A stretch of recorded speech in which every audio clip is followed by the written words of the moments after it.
Hey, Scott, Sanders having a little trouble with the Miro process. Okay, which part? Let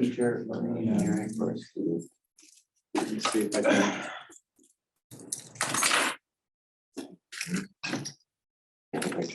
And then you have a hobby. Got the person into baking and camping, no, cooking, baking and cooking. Watching movies, lots of good hobbies there. Hello? All right, Amber's a baker. Scott, Sanders' mic is open, so you can. Okay. Hello?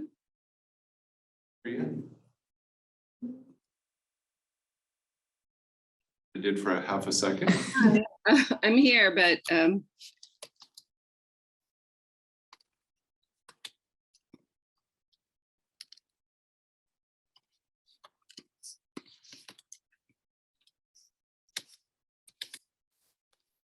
here, but I can't hear you.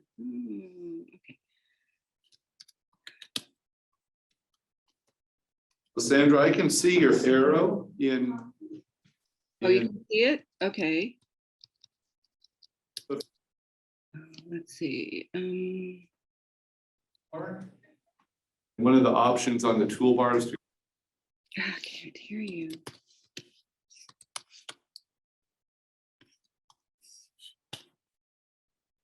I think she can't hear. Yeah.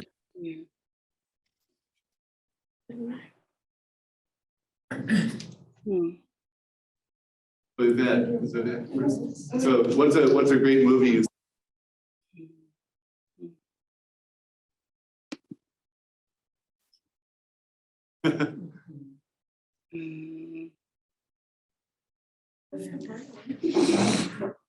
You like movies in the theater or streaming online? Streaming online. Okay, streaming yeah. online. My wife has been watching On the app, Is it it's actually. Call the Midwife. Oh, yeah. Yeah. I've seen all of them. Oh, have you? Is that?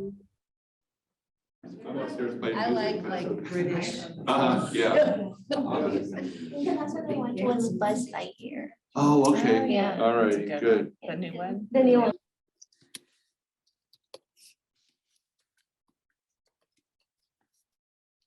All right, Sean is also a movie watcher. Family time, awesome. Curious about the wiffle ball. Oh, is that all right? And Miles, do you play like in the driveway with Dad or in school? In our yard. In your yard? All right. And are you one of those guys that can throw like a wicked curveball with a wiffle ball? No, but I usually hit them All right.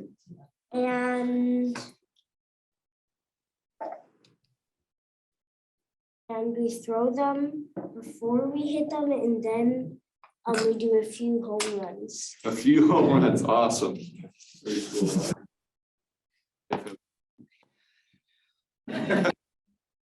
So good for you. Yeah. It's pretty epic. We're on a roll. That's right. Yes, we've got Rowena in the waiting room.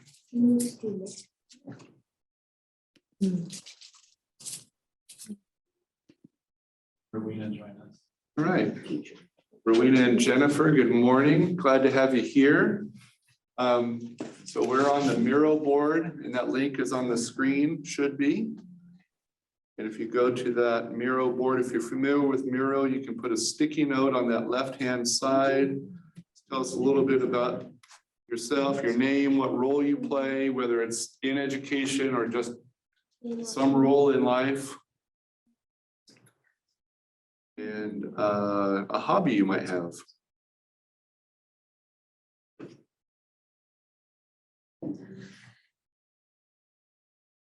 By the way, if you're on the Miro board and you're kind of annoyed by all the arrows darting all over the place, you can actually turn those off. I think somewhere up in the right-hand corner, there's a control where you can They always Yeah, always kind of distract me. little blue arrow. Little blue arrow in the upper right-hand corner, you can turn off all the mosquitoes flying around the screen.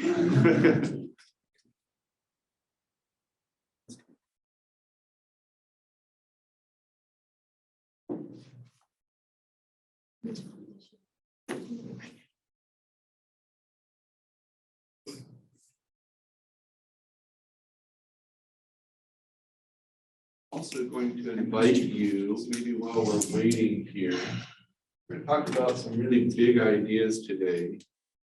Well, as you know, our theme for today is symmetry.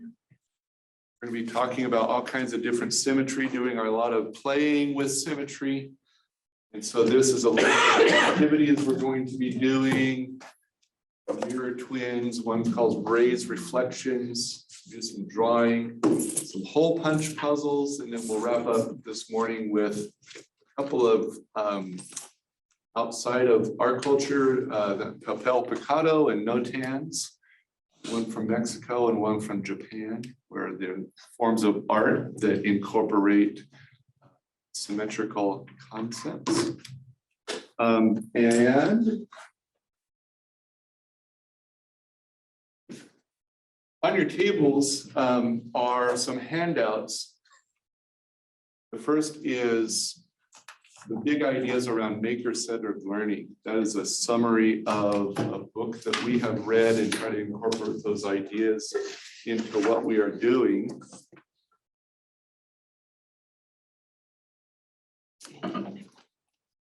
One cool thing about Miro is if you're on the Miro board,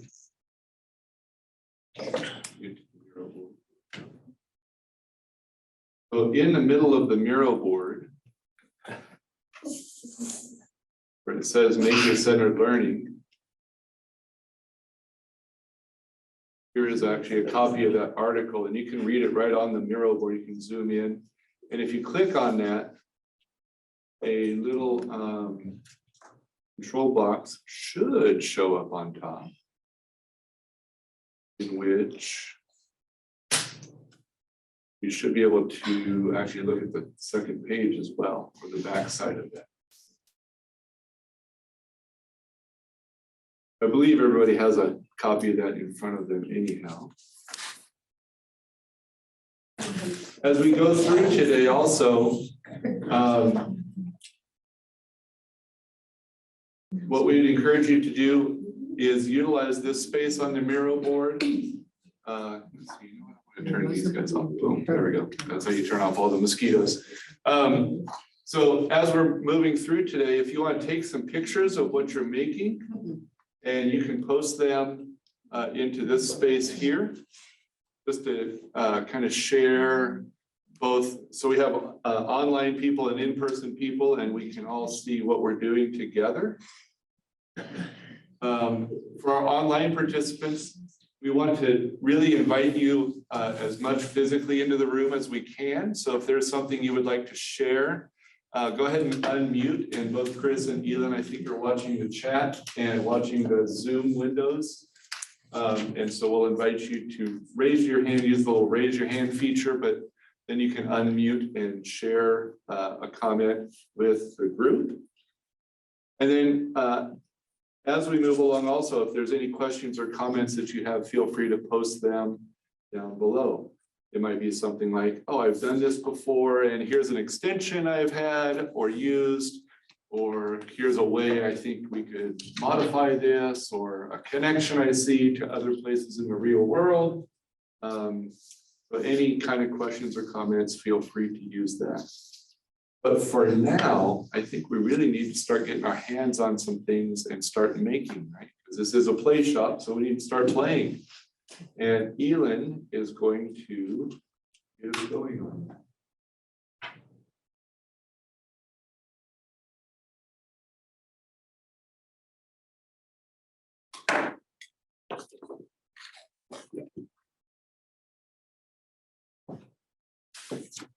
Hey.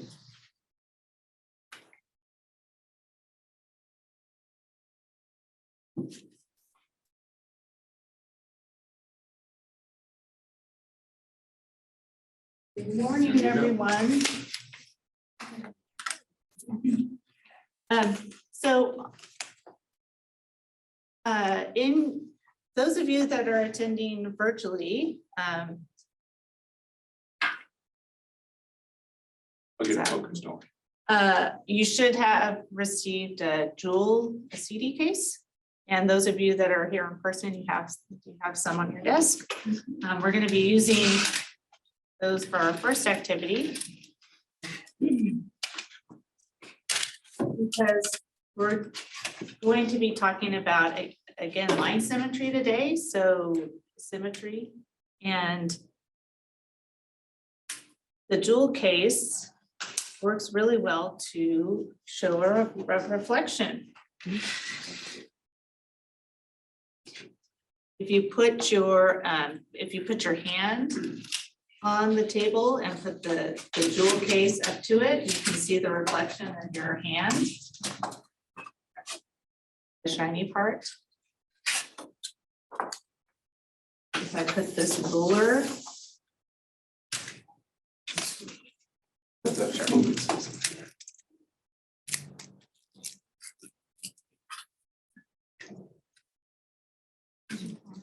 We'll get it in focus. okay. Go ahead. So when you look in a mirror, what do you see? You see a reflection. So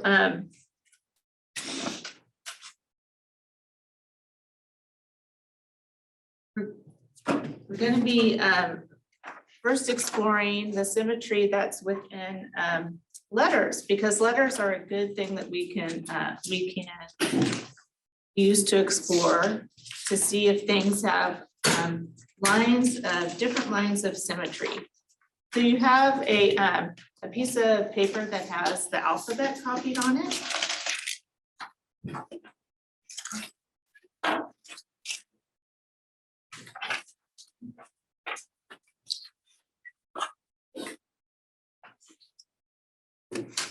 And then we also have you have a pink piece of paper that has a Venn diagram that has one side has the inside lines of symmetry, and then the other side has says outside lines of symmetry. Talking about two types of symmetry.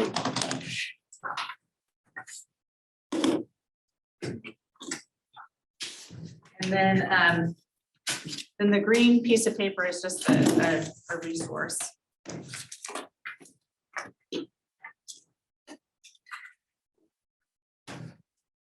So how many of you have ever done an activity where you fold a piece of paper and you cut? I usually think of like Valentine's Day when you cut out a half of a heart and then you unfold it and then you have a heart and the two sides are the same.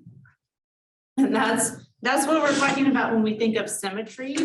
When we think about our face is symmetrical. So we have one side matches the other, actually our body. We have a line of symmetry that goes down our body. So if I can think of like those fun houses that have all the mirrors and you're able to stand in the middle of one and see like your side, the half of you reflected in the other. So that's what we're going to be exploring with the letters.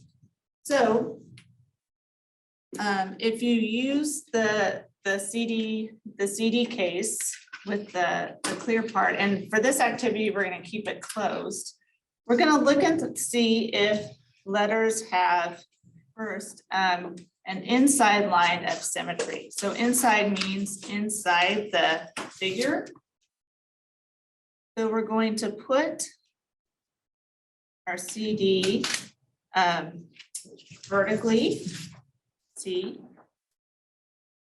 and then we can put the CD horizontal to see if it has a horizontal line of symmetry. And on our Miro board, we have actually the Venn diagram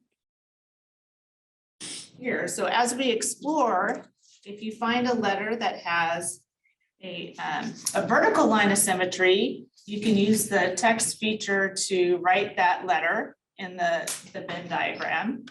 You can also keep a record for yourself on your physical copy.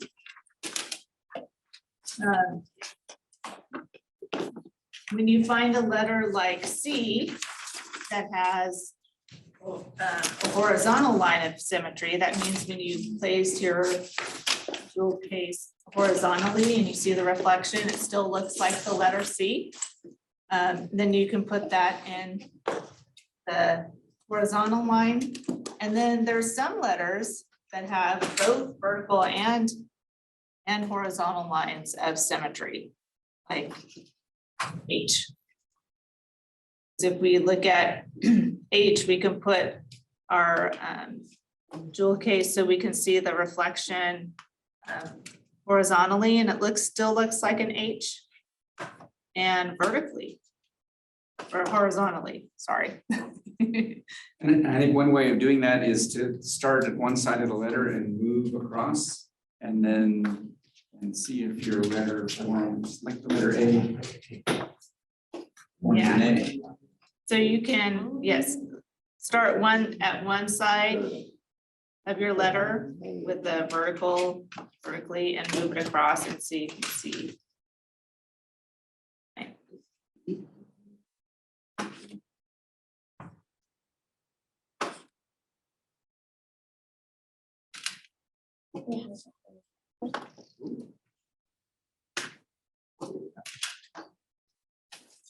The same thing horizontally, you can What about C? move your case up until see if there's a horizontal line of symmetry.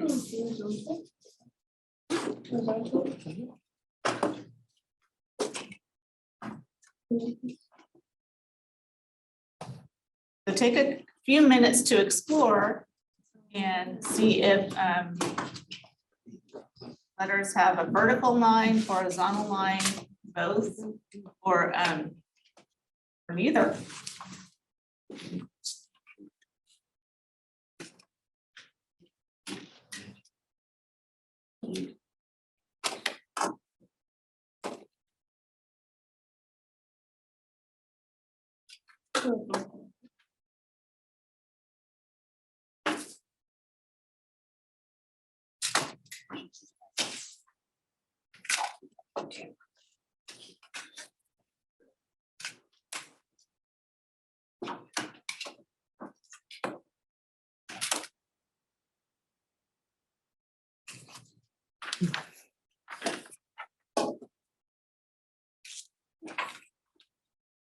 And we really would like this to be kind of a collaborative process. So even though I see a lot of people filling out the Venn diagram on your tables, feel free to talk to each other at your tables, but also go ahead and fill out the Venn diagram. Let's fill it out together on the Miro board.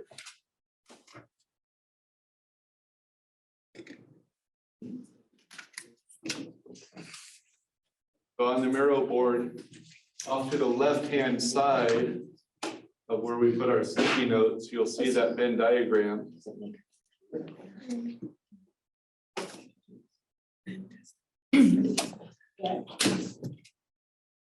So for example, if somebody got a vertical line of symmetry letter, just call it out.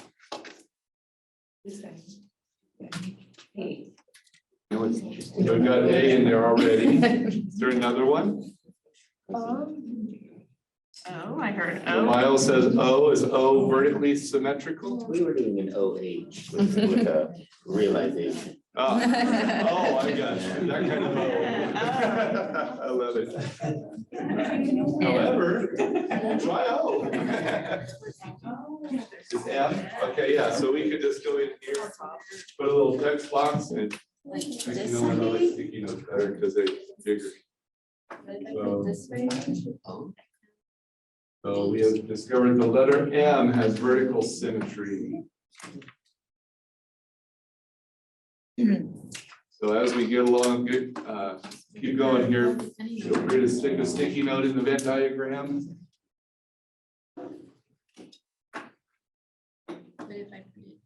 Yeah, there it is right over there. Yeah. Has anybody found another letter besides H that has both? I, I, O, O. Yeah, oh.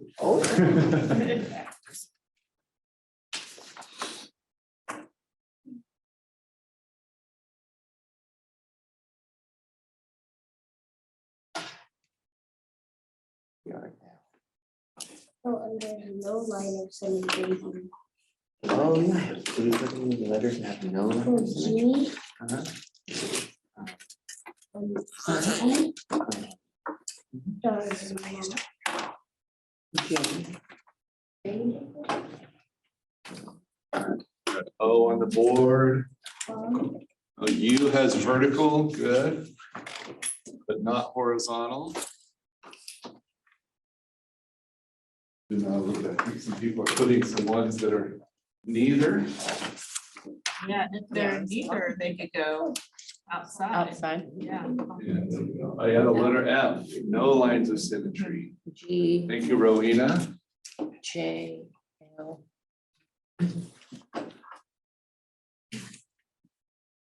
Now, do you want to add some on the outside?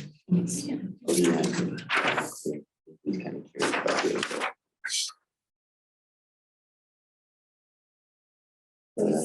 Some of the ones that you just. You can find there. And I think it's super cool. J.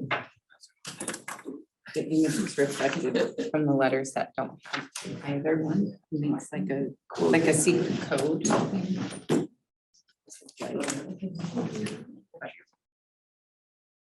That's very true.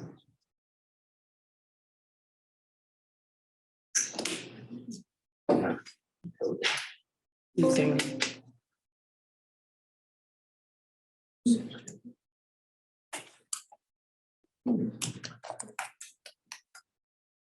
It could be a full separate alphabet. Yeah. Or just Yeah, the then you'd have shapes to that kind of they look at the make, symbol and then. Yeah, use, and use a key. Yeah. It just becomes an oval. Like the R, if you put it right in the middle. Oval with the two Yeah. legs. S becomes a line with the oval.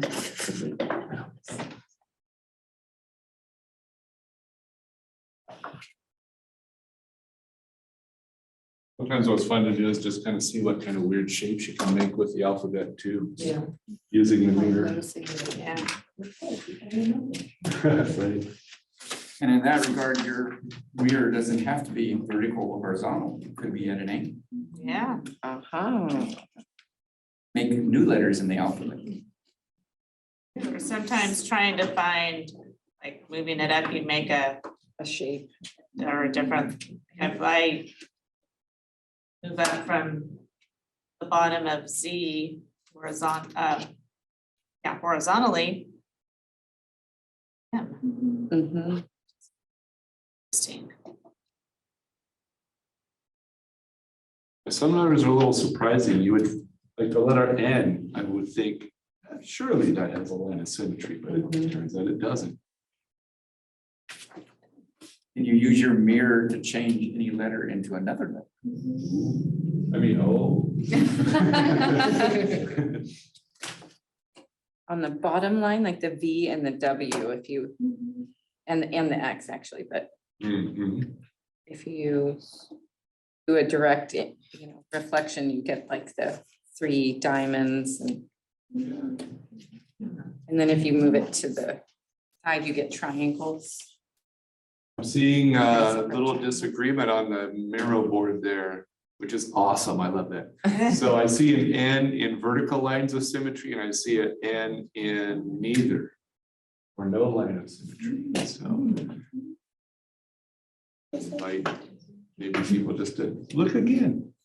What do you think?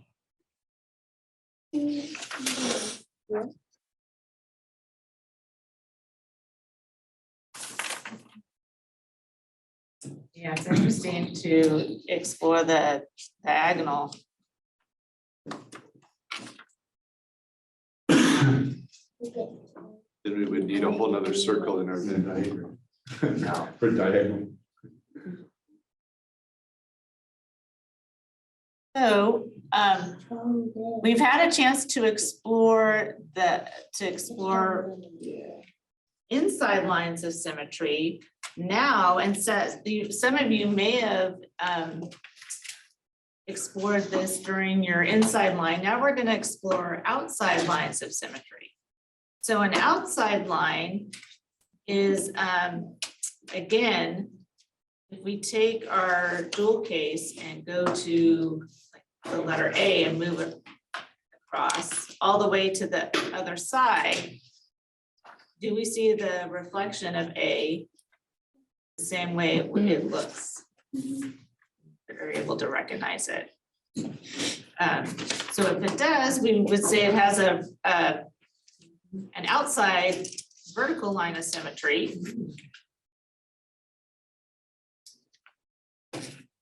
Like with C, it makes an.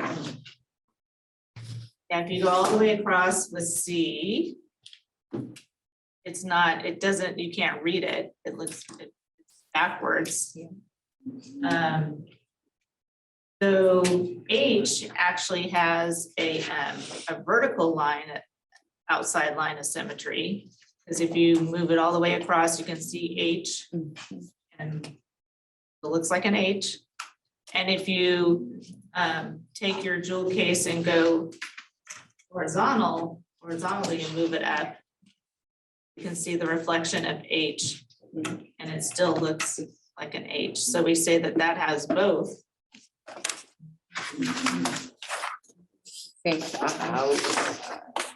So it's outside because it's outside the letter or outside the object and not inside.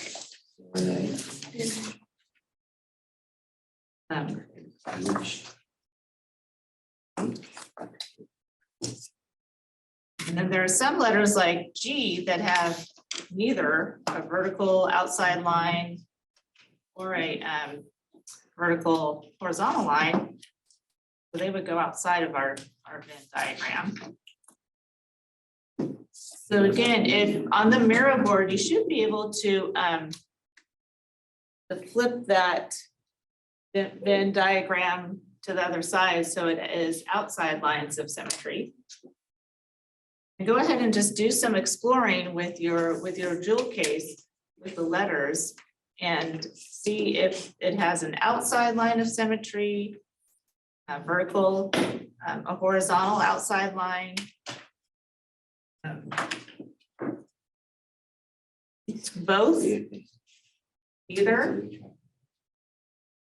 And again, then explore, with it.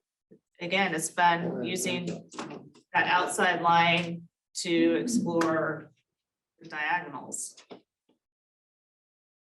Just take a few minutes to explore. So on the Miro board, you can actually look at the second page of this.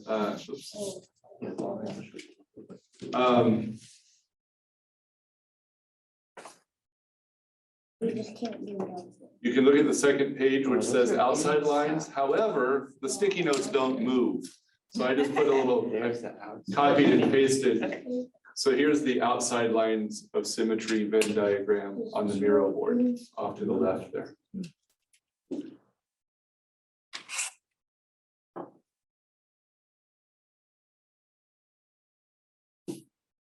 Yeah, so we have another Venn diagram on the mirror board for outside. On the pink copy, it should be on the other side. The other side of that. So you can work on it, make some notes for yourself, but we also encourage you to share in the mirror board.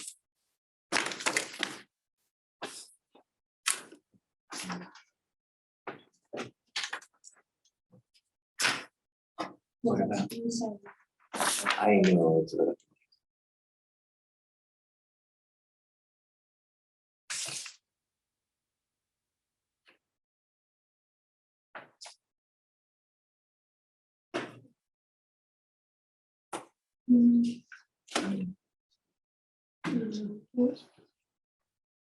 Shouldn't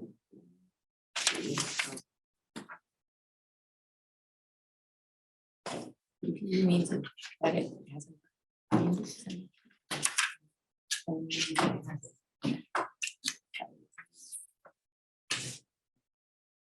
Horizontal.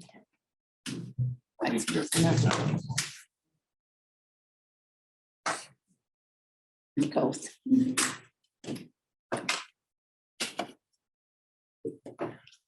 Make a little bit of sense. So like if you wanted to put all the ones that don't have any miles, you could just look for the ones that have the X on top. All of those in on the outside of the window. Right? You can do it the outside to the window. Yeah, you wanna try right? Are we finding some interesting things with the outside lines of symmetry? New tab.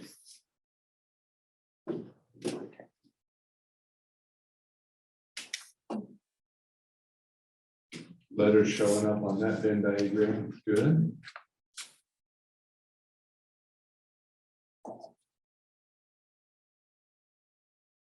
It's fun also to look at it before you start exploring and make some guesses, like which letters do you think will have an outside line symmetry before you or with the visual piece, if you can see if you were right. Like Scott was saying, N seems like it would have a line of symmetry. Not.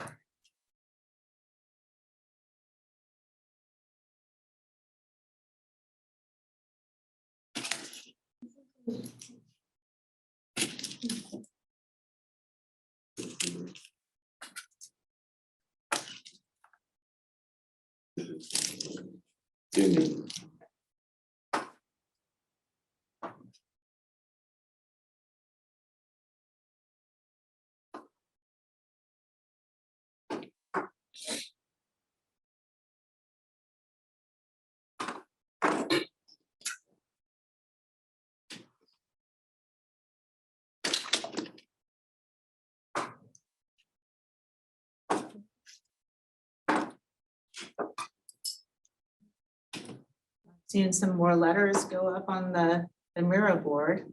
You fixed it up.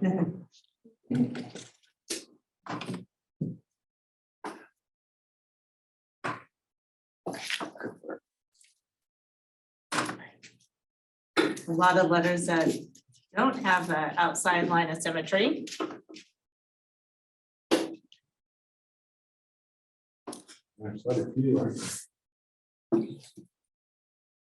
I'm wondering if are there any more letters that have two outside or a vertical and a horizontal outside line?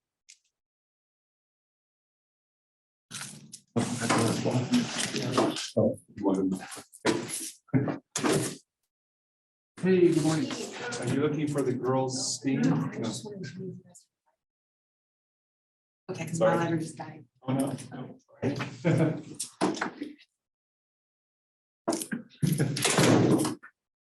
Somebody's having fun. Fire involved. Questions you never thought you.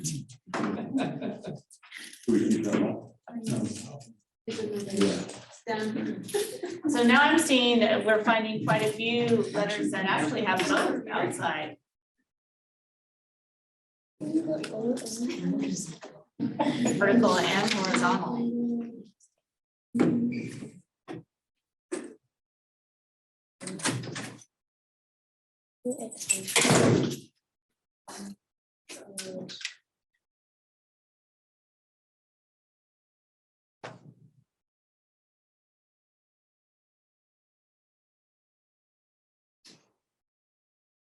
Okay, give it just a few minutes to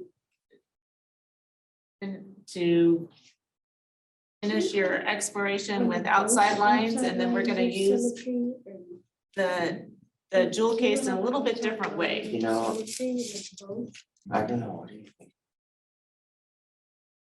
It's still- No, no, it doesn't. It doesn't. You go, You can put it in there and disagree.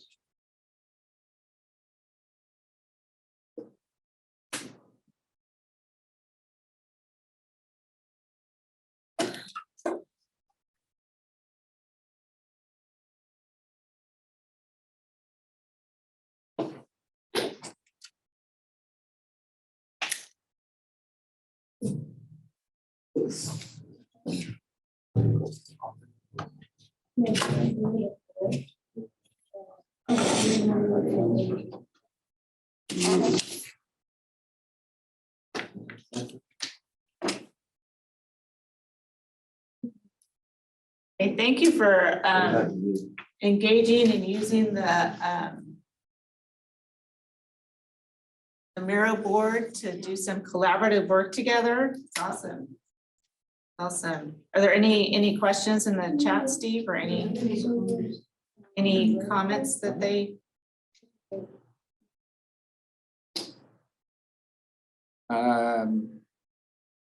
Lena says, I've always used inside lines of symmetry, but have never looked at outside lines of symmetry. Yeah. Oh, I love the picture. Thank you for sharing a picture. It looks like a fish.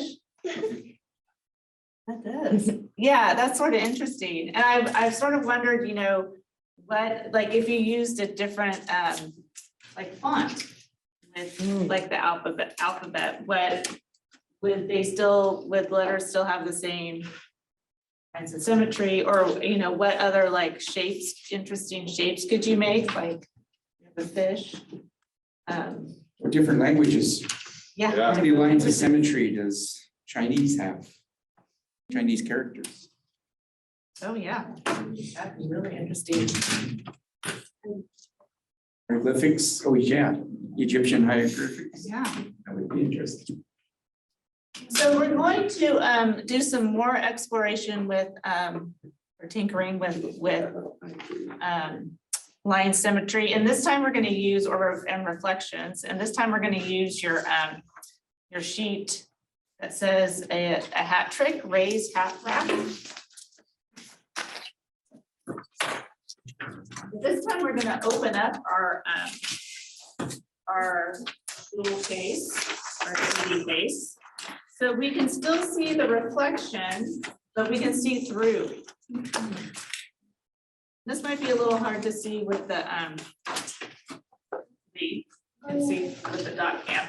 But what we're gonna try to do here, it says that Robert Ray has several different hats hanging on the hat rack. And we want to place the mirror, we're using this as our mirror, between each hat and Ray so that each of the hats is reflected onto his head.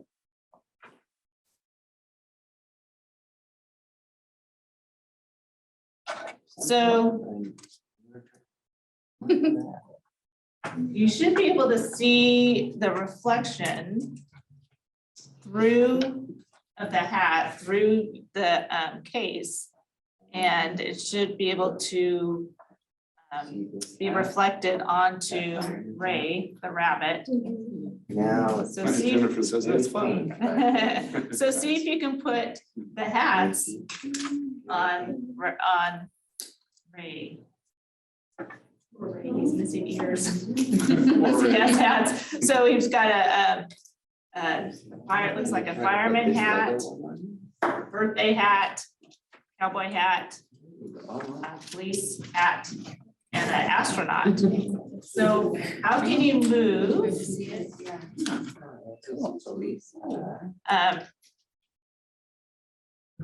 your jewel case, so you can see the reflection of the hat.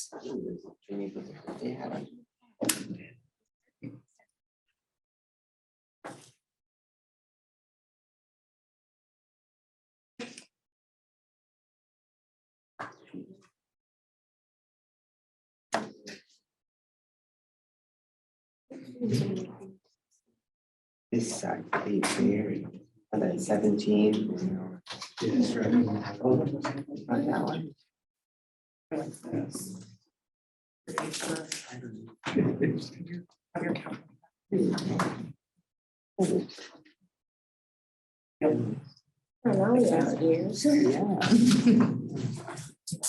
Between the bunny and the cowboy hat. And then if I get a. You go away. If it helps, you can use the other half of the jewel case as a stand and sort of pivot.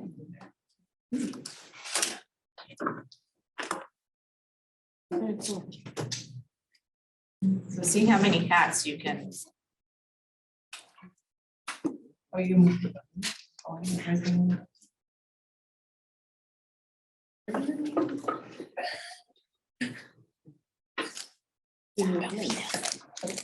Okay.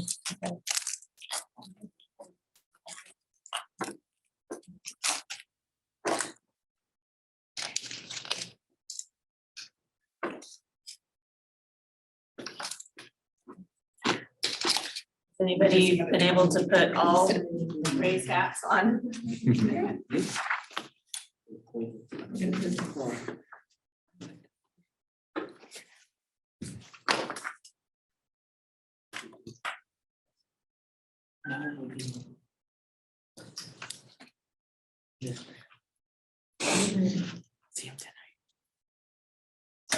So before we flip the page over, so if you think about, you know, where you place the reflection, the clear part of the jewel case to make it so Ray has a hat on. That's a line of symmetry. And so we were actually finding some lines of symmetry for the outside one, for the hat and the rabbit head. So if we turn over our paper,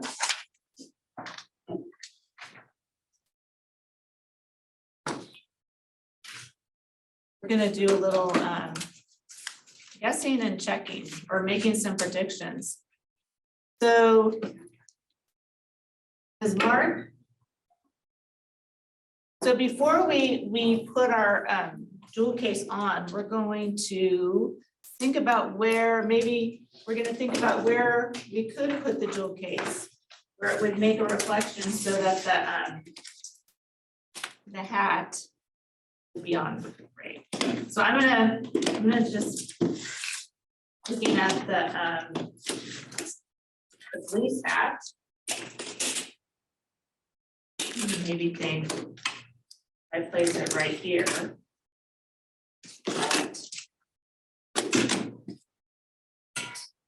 And then on his head.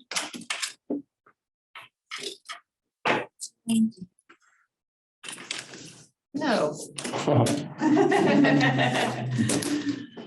Oh. It's there's a reflection, but it is not on his head. Oh,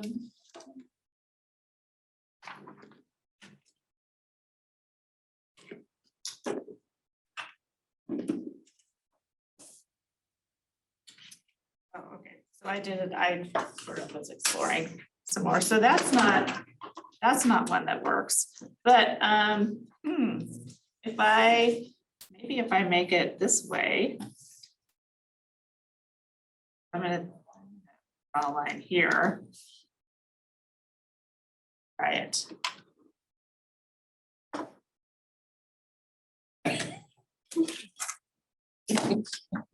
Someone is asking if these templates are online.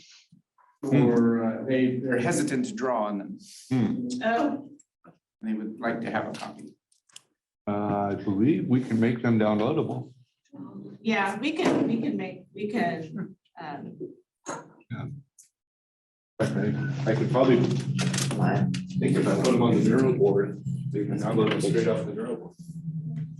I think that. Let me see if I can do that. If you make, I can watch what I Do do. we have these in PDF? Can you make what line? Symmetry would maybe put.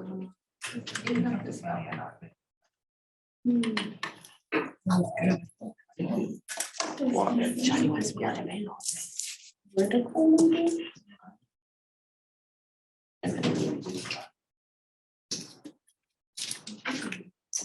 Yeah.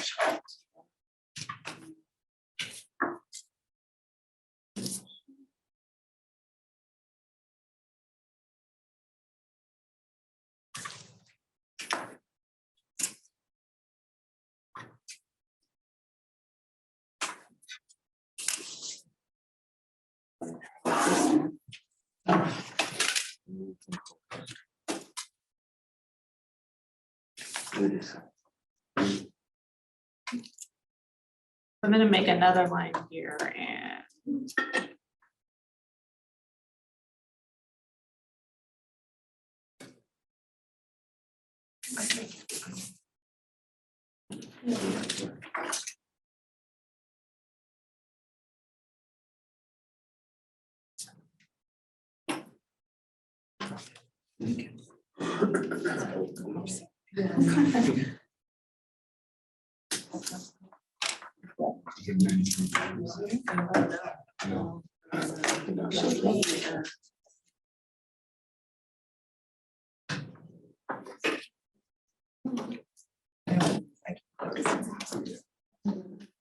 It is, yeah. This one is edited, so I can't get this. But I got the-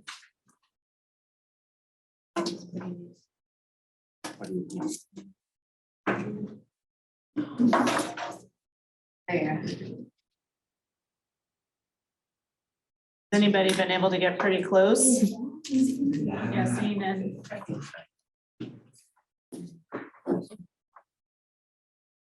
I just think I was holding it. Okay.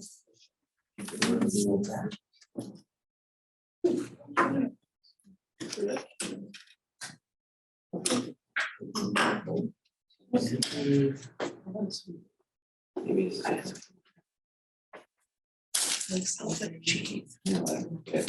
And I'm left-handed, so sometimes I have to think about looking through this the other way. To get the hat where I want it, but it's sort of fun. And again, if you just want to not guess or draw a line, you can just explore and around with where. The Christmas list is where they finish the drawing. No, because there's some. Playing with like. They were crossing, ice were crossing.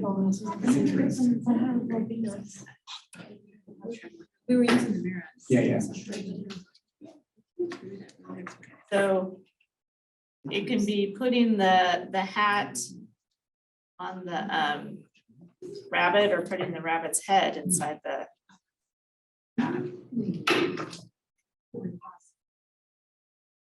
Wasn't a correction. Interesting.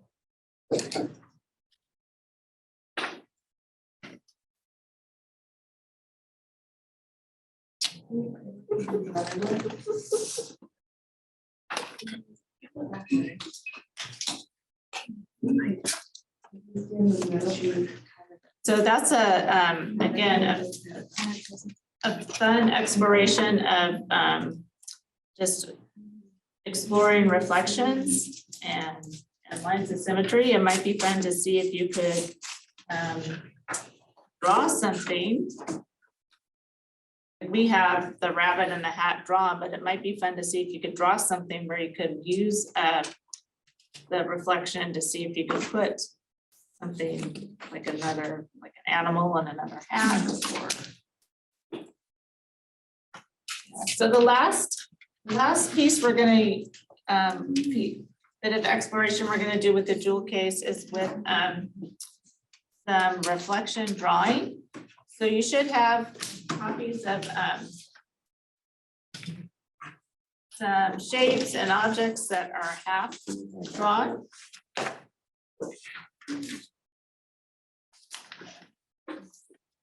And then we're gonna use our jewel case open so you can see the reflection.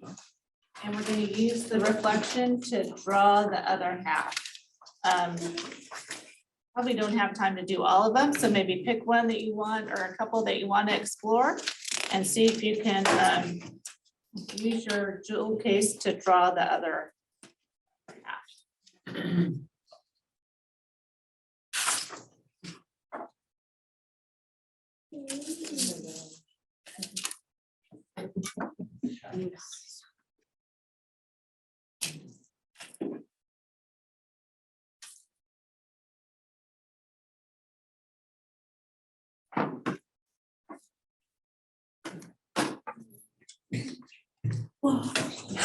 Flip it around because I'm left-handed.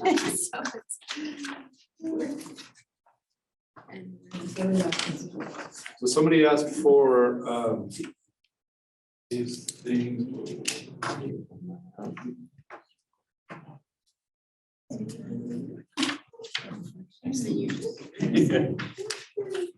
Somebody asked for the copies of these.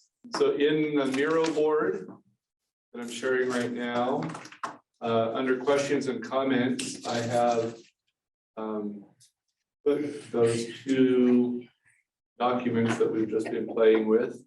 And if you click on one of those, you get these three little dots here, and one of your options is to, should be, I don't know what I need.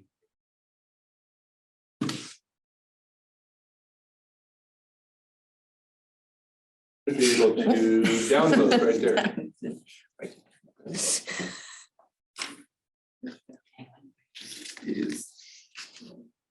So hopefully that helps if you want copies of these, so you can feel free to color or draw on the ones you have in front of you. So just find these three little dots. And again, click on those, you get a pull down menu and find download, and they are yours to download and reproduce at your convenience. Don't put them on teachers pay teachers. No,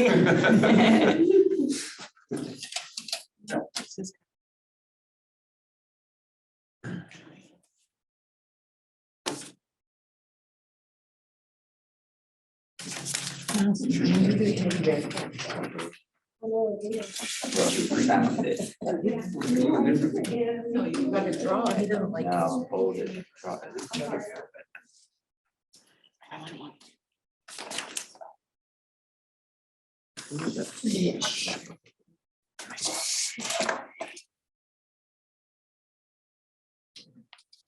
All right, so again, you can continue to explore with the reflection pictures, maybe wrap up the one you're working on, but this is sort of a fun thing to do. It's very like meditative once you get into it. Some people say meditative, some people say frustrated. Frustrating. Oh. I'm like you too, I just realized I'm like, cause I draw, right with my left, I'm like, Oh, yeah. It's trying to find the, you have to move it around. I flipped my paper backwards so it's on the right side. It's like, it's a little. I'm like, how come I don't see this? I'll put it like that way. Yeah, if you're a teacher, you could do the opposite image on some of them, so it's easier for the left-handers. Yeah, I think there are a few that are. Is that it? Right. So you don't have to do it backwards all the time. I know sometimes parents are like, yes, I'm so thankful you're a lefty because I'm not. So again, those are just a couple explorations you could do using just a simple a CD jewel case. And I'm gonna have, or turn it over to Steve, who's gonna do some more exploration. Hole punch. A puzzling. Oh, I love puzzles.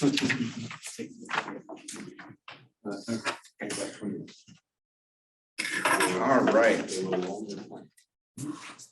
Well, as we talk about symmetry, one thing I love about it is that symmetry is everywhere. Symmetry, we of course talk about these play shops relating to STEM, science, technology, engineering, art, and mathematics. And symmetry is one of those topics that is found in all of those places, right? We find symmetry in nature. Flowers are symmetric. Our own bodies are symmetric. You think about where you put your mirror board on one of us in terms of symmetry, right? Our faces tend to be almost symmetric. And we see this symmetry and patterns occurring through nature over and over again. That's one reason why our letters and our numbers are symmetric. One reason why we see the symmetry in art. If you know MC Escher and some of the work that he's done, he did some amazing things with symmetry and I just love that stuff. If I were another life and gone to a different college, I'd probably been a draftsman or an architect, because nothing warms my heart better than a little bit of symmetry. So as we do these line puzzles and letter reflections, I want you also to think about how you are thinking about it, right? What is the process of your thinking? And what are the things that you're hanging your hat on? As you look at a letter, what do you look at first in terms of it being vertical, horizontal, symmetric? And we're going to do this same thing with what I call a hole punch puzzle. I'm going to need, do I have any? Yeah, right, Steve, right there on the. Right in front of me, of course. And there's a whole bunch in that bucket. So you should find in your supplies, whether here or abroad, there will be some patty paper, some wax square paper that you have, and you'll need your hole punch. So if you don't have a hole punch handy, if you're at home, you can use a pencil or pen, poke the hole through. You don't need to have a hole punch. We have some here in the room. And the other thing you'll need then is the blue sheet that should be on your table, light blue sheet called hole punch puzzles. Like I said, I love puzzles. I'm going to try to bend your brain a little bit with some of these. And again, I want you to think about your thinking. How do you develop a solution for these problems? Okay, so the rules are simple. The application is a little more difficult. What you have is a square, and you can fold that square however you want and how many times you want.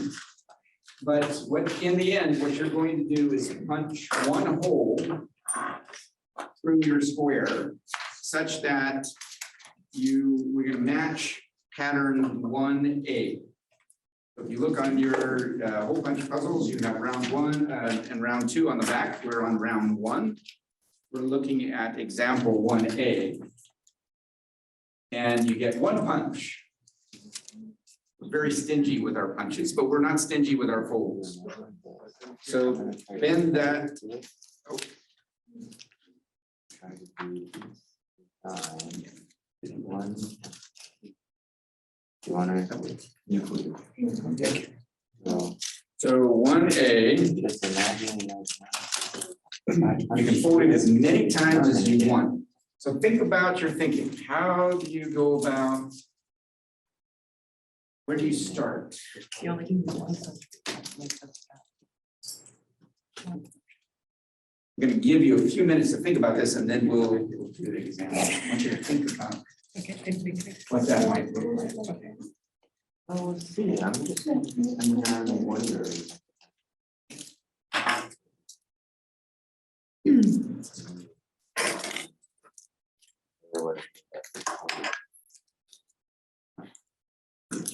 And we have plenty of patty paper.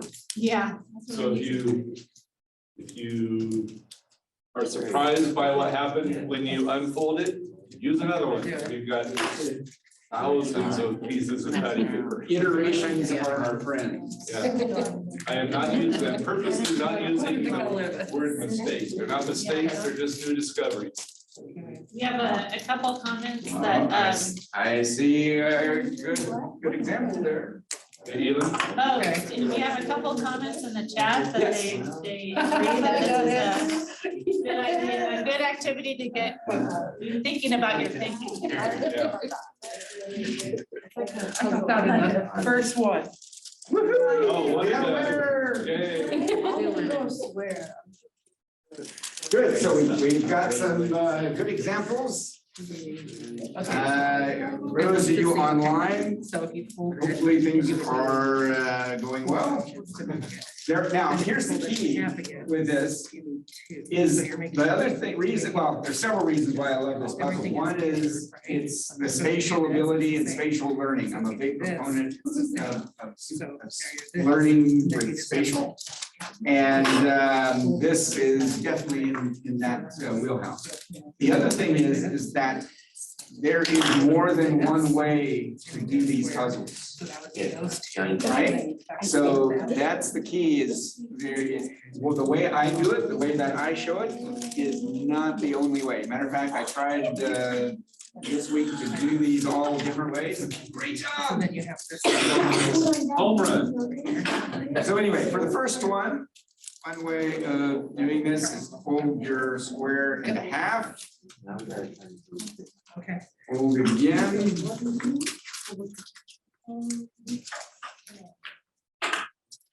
Right? And let's say put a hole punch here. Does that look right? No. Oh, that's close. That gets our outer holes, but not our inner holes. Remember, I only get one punch. One punch. But what if I would take my smaller square and fold it on the diagonal? We'll make the assumption that I haven't punched this. This is when I. One punch again. I never get my back. Now you have 8 holes, I was just bringing them out. or in the middle, or in the square on that side. And again, this is one, I folded it in half, I folded it half again, fold along the diagonal. That is one way of doing this puzzle. There are other ways of getting that whole pattern. This is really cool. All right, So first. any questions online? Comments, just, a good activity to have, I guess I could have done it. to have the opportunity to make adjustments and try again. Yep, iterations. We're using the same idea. Right? as the And letter. each time you I make a could have hole done punch, you learn something. And this is one of these puzzles that you have patty paper, you've got hole punches. It could be at the end of the day when your kids are tired and you need something fun to do. It could be between transitions. And then you need to find The timing's quite right. You need just a few minutes. This doesn't have to take a half an hour. It doesn't have to. It could be just a few minutes. Throw up a puzzle and you let them try. And I would recommend doing this on a repetitive basis throughout the year. This isn't a one-off activity that build their learning. Give them a chance to develop their spatial Because you're not abilities. doing anything with this happening. All right, if you're done with 1A, certainly some of you, we in the room, we have gone on to 1B and 1C. I challenge you to try some of those different patterns. But think about any patterns do you see, any patterns emerging in what you see? Any shortcuts? Does anybody come up with any shortcuts as you look at those whole patterns?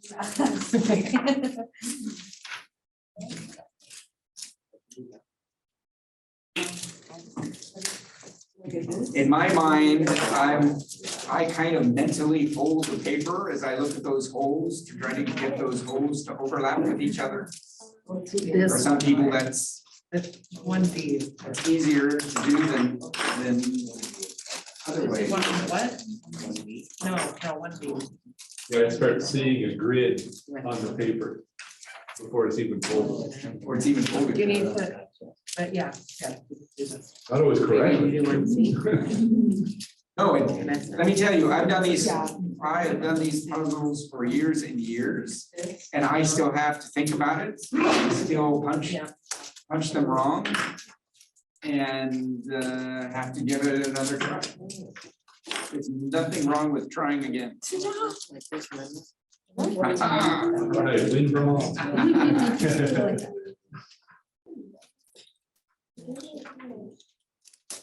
See it miles high, challenge accepted. Yeah, great.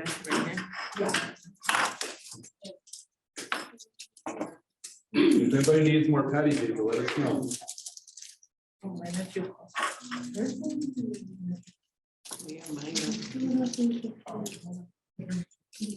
If you look at the research into spatial ability, it shows that the more training we have in spatial ability at lower grades, the stronger attention is in the STEM and the STEM fields.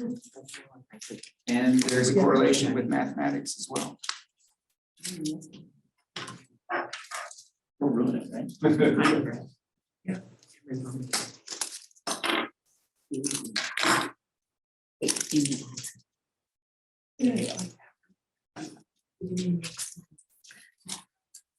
That's 1B as well. Haven't seen any pictures yet, but this might be a good thing to maybe take a picture of. Maybe take a little snapshot of one of your wins and put it in the mural board. Might help somebody along the line discover one they haven't been able to discover. Really test your spatial ability.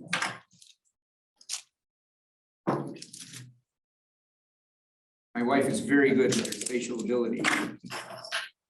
She can look at boxes and suitcases on the floor and know how to fit the van.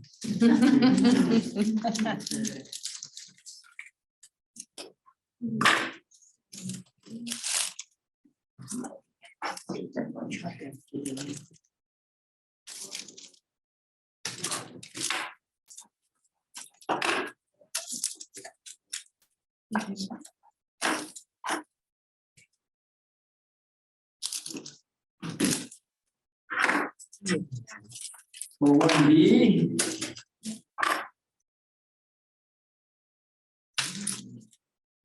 what I did here isn't.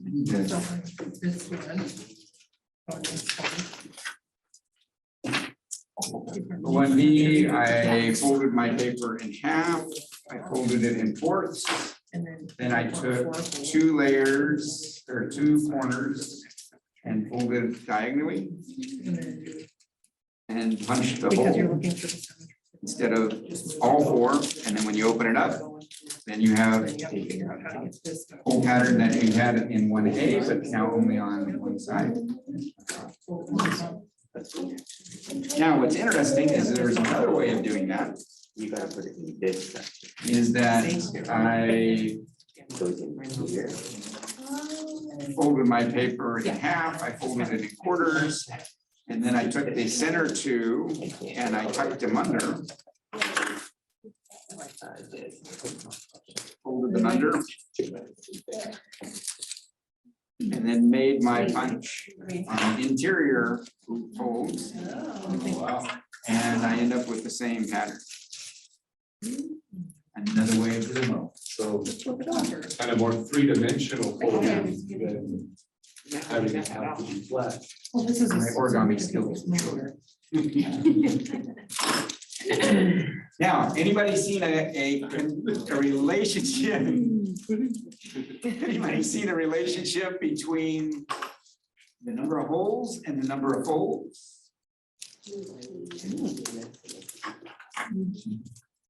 There is, isn't there? There's a direct correlation between the number of holes that you have and the number of folds that you make. That's nice. I feel the chart coming on. Maybe even the graph. Right, so those first two are even. One has 8 holes, the one B has 4 holes, one C has 4 holes. If you look at one D, now you have only 3 holes. About Yeah, we just fix it. So that gets that. punching through 3 holes.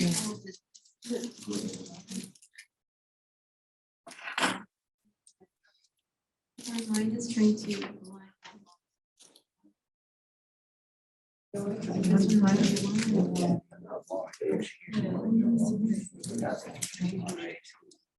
So as you do this puzzle, these whole puzzles, what have you learned? What jumps out at you? Your brain hurts. My brain hurts. That's one reason I like them. I like this one better.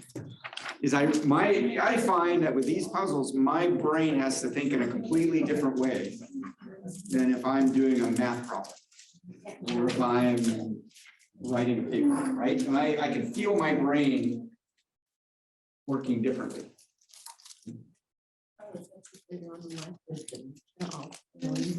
That's what I'm hoping. I'm really hoping. Right, that's working with these spatial type problems, and there are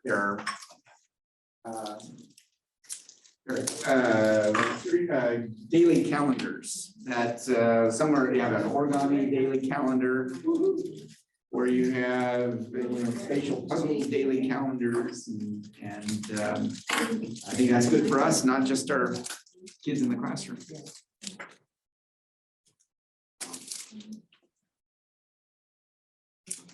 So on this, as I said, you have a round 1 and round 2 of these puzzles. And so you have 8 examples there. There are, of course, by far an unlimited number of examples that you could make or do. And like I said, I think this is an activity that you come back to every once in a while. It's easy in terms of materials and time. And the more repetitive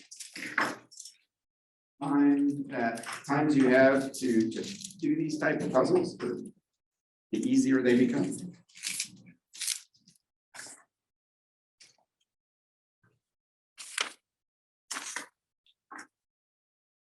To make my children do one before they watch a movie. This is your ticket to dinner. They will ask, what's for dinner? Oh, okay. Is it worth it? So we're right about 10 o'clock, and it's time for us to take a little break.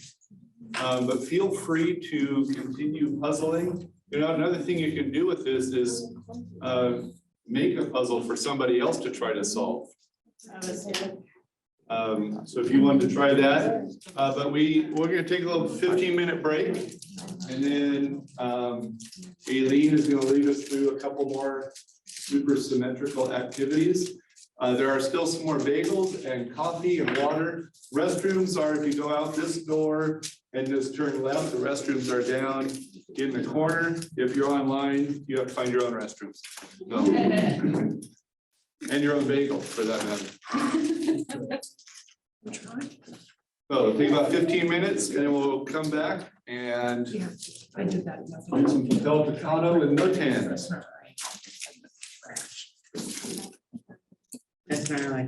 Maybe she could do one. Maybe during the break too would be a good time to throw a comment or maybe a picture up on the mural board. I love the iterations. I to lay out the iterations. This, and that's why I did it, and I see what I did wrong.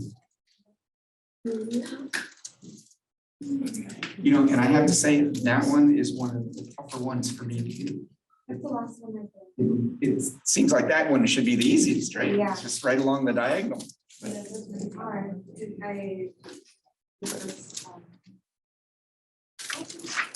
The ones I had a hard time. Yeah, the ones. with A. And then you. Yeah, went brain back started. down. I just Yeah. hit a wall. Again, but they build on each other. I like using this. Out the door, down, straight down the hall, down the corner. Iterating, and I love the idea of sharing. Hey, I'm making this puzzle This was now. almost like we were talking about, like, I almost did it. Like, Two sides.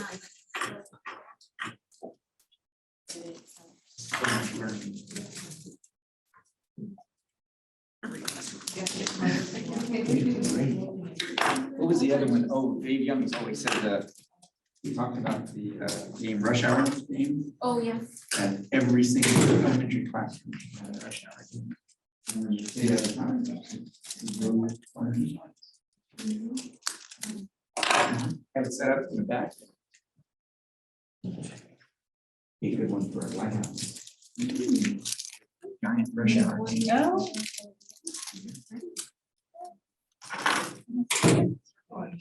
Yeah. Require lots of woodwork. Yeah. Oh, yeah, have on regular cars. I did this one. No. How'd you do that? Let me see if I was doing it correctly. Yeah.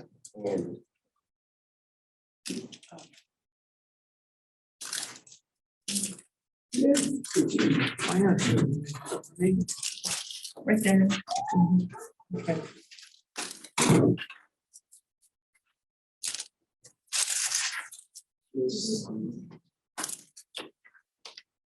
I didn't see.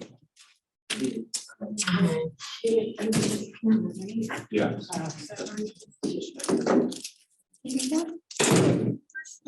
Yeah, this. No, I need to.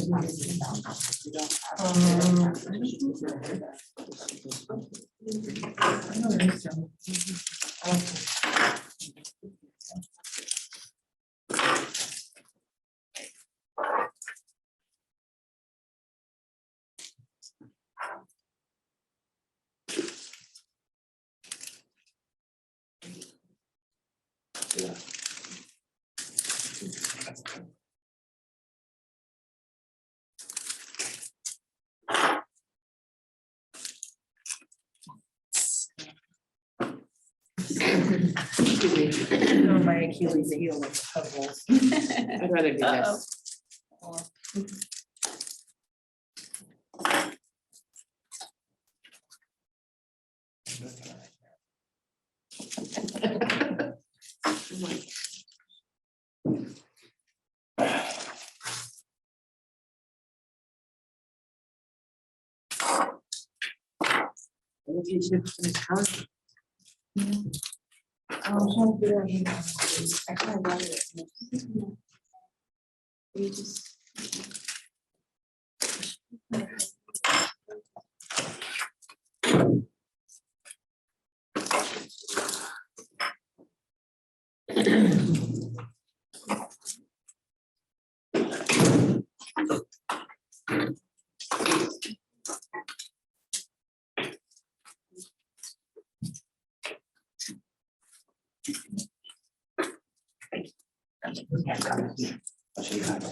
We got trying to close that, make sure that we, Okay. but we didn't, you have any tricks for us. Did you take it on this item? Mhm. Okay. Yeah.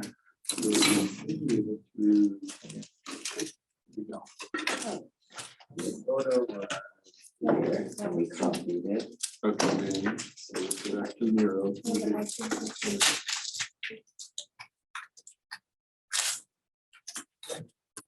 Copy it yet. Go back to Miro.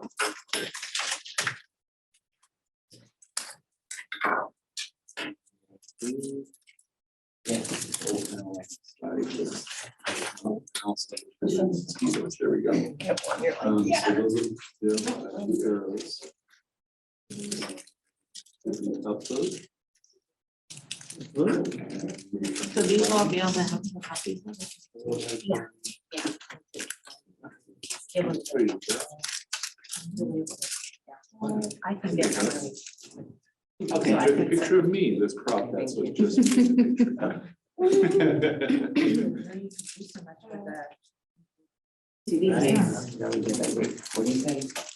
You're welcome, sir. Let's crop that, so that gray hair guy is not in the picture.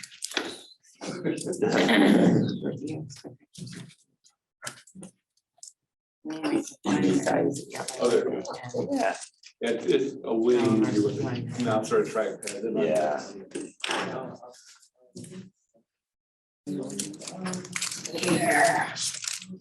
You did it?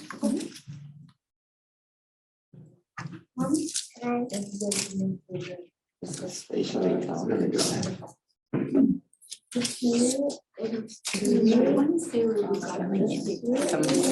Some of the visual things that I have.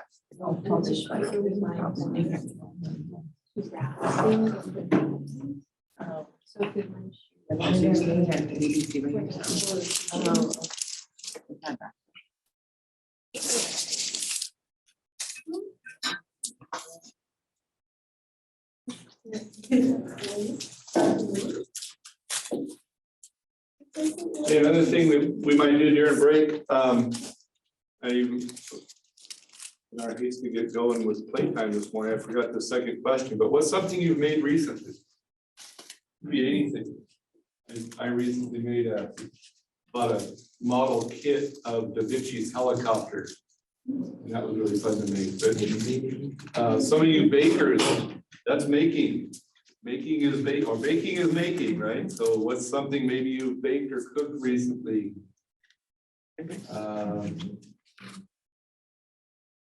What's a making activity of any kind that you've done recently? Go ahead and throw that in on a post-it note in that second box there. Share with us. Why did one? You mentioned.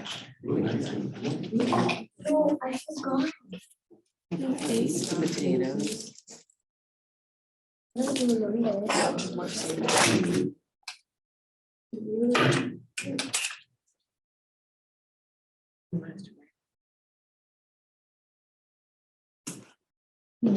Oh, wait.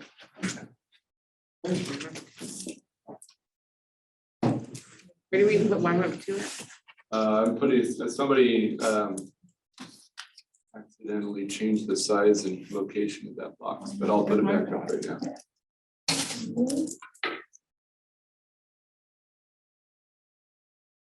Oh.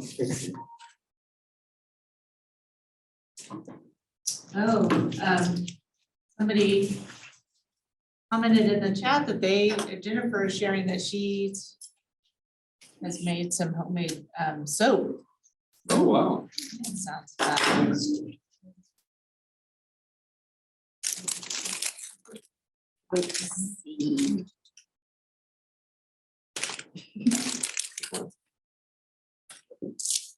Ooh, pumpkin Halloween lights, that's fun.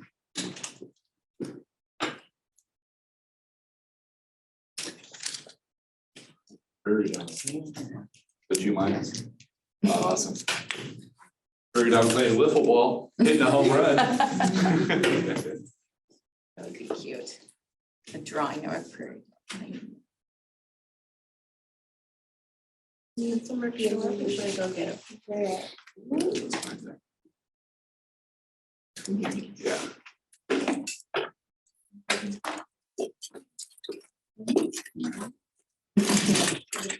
They're not showing up. No, I don't.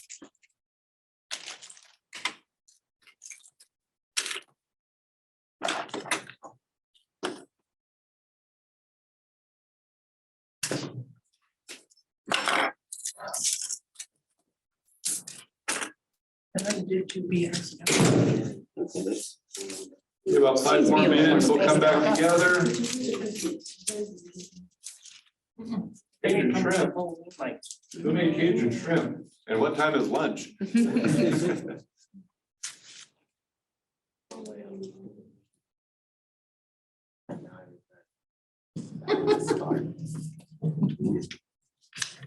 Oil.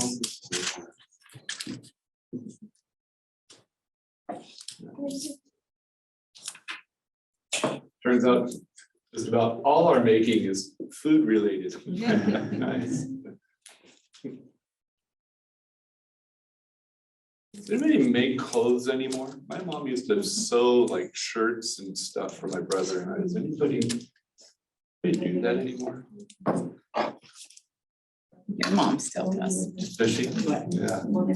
Mhm. It's been a little while. Makes me a little. Because clothes are so inexpensive now. Like woodworking. Not cheaper to make it yourself. It's just more fun. Yeah, yeah, definitely not cheap.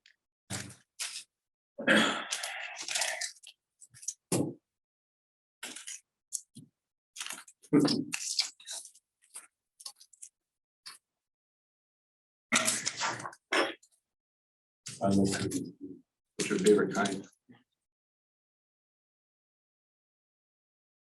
I don't know. What are the ones that we just most recently made? Oh, right, My favorite kind is warm and round. Did you do? we made pumpkin spice cookies with vanilla. Like vanilla frosting, yeah, those were good.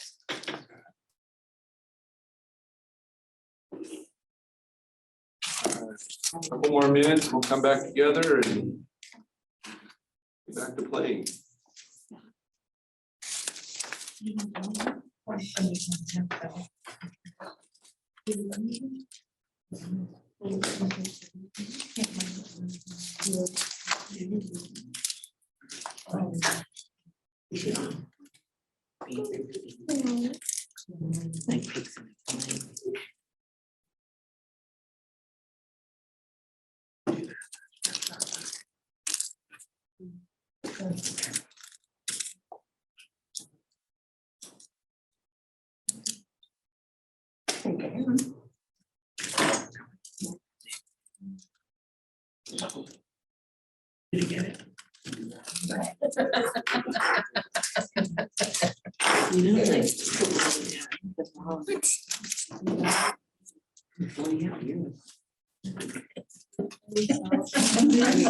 Everyone can play. Anyone can not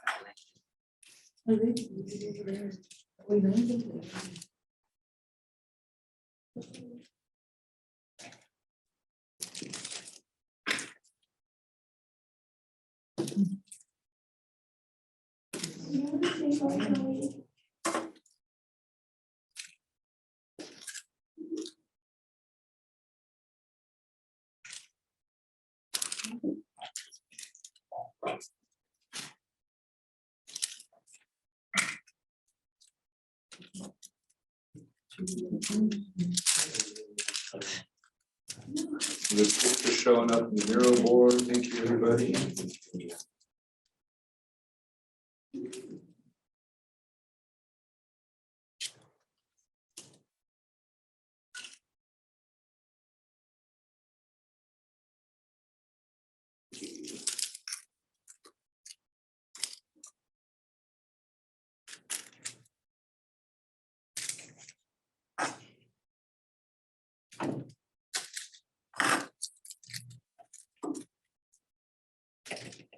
All right, why don't we get back together? Everybody's here. And Aileen, take us away with some papel picado. All right, so I'm excited because we're gonna start learning, applying some of the things we've been learning. And it's been great to use different tools, right? We've used a CD case for a mirror to produce reflection, kind of what we have in our bathroom or mirror. And then we use a hole punch, a paper punch, maybe in a different way you've ever used it before, right? To explore symmetry. And we've seen these lines on fonts, like shapes and letters, and talked about how symmetry is all around us, even on our bodies. So there are ways that symmetry is part of art, right? And so we've learned a lot of these things that help us understand geometry or math concepts, even science. We have a lot of science in there too. But we're now going to use not only our brains, but we're going to use a little bit of our heart. Have you ever heard an artist talk about their painting and when they were done? And they were like, it just didn't feel done. Or this is when it just felt like it was done, right? So as we're exploring the art side of applying symmetry, we want to think about how we can be creative, but also you might not be done today, right? The hope is that you'll go home and you'll make some more of this art on your own, or you'll take your art back home and finish it, right? Or share it with others, because that's what artists do. They make things and they share it with others. So we're gonna do some papel picado. So you'll need tissue paper. And we have some cut out just in the right rectangular shape. I feel like this is perfect. There's a lot of bright colors, so you can choose maybe your favorite color, or think about the final banner you want to make. So if you go out and you see right now the Day of the Dead being celebrated, you see all these banners there, and sometimes it has patterns of colors, like you'll see orange, purple, or you'll see pink, so you'll see 3 colors repeated. So I hope you can maybe either work on your own or together to make a complete banner. But we'll start working together and then I'll let you explore on your own. So I'm going to take you through really the structure, but this is by no means a cookie cutter kind of thing where I want you to do exactly like what I'm doing. I'm just kind of helping you get a feel for it, and then I hope you can explore even more on your own. So only you can see here my rectangular paper. And what's different about this is that we're doing a lot like what we did with the puzzle, the hole punch puzzle. When you're folding and you're unfolding and kind of checking what it looks like, that's what we're going to be doing. So we're going to do our first folds because we're going to make our pattern at the end of our banner. So this is like a little flag here. So I'm going to take this edge and match it to this edge as precise as I can before I make that crease on my paper. And tissue paper is so light, but it's pretty strong. So it still gives us that nice durability at the end when we put it together. So you can tell we essentially just made the line of symmetry on this paper, on this shape, right? That's a line of symmetry. We discussed that today. And we're going to now do another line of symmetry because I'm going to take now this side and I'm going to fold it over, matching as close as I can to those corners, and then making my piece.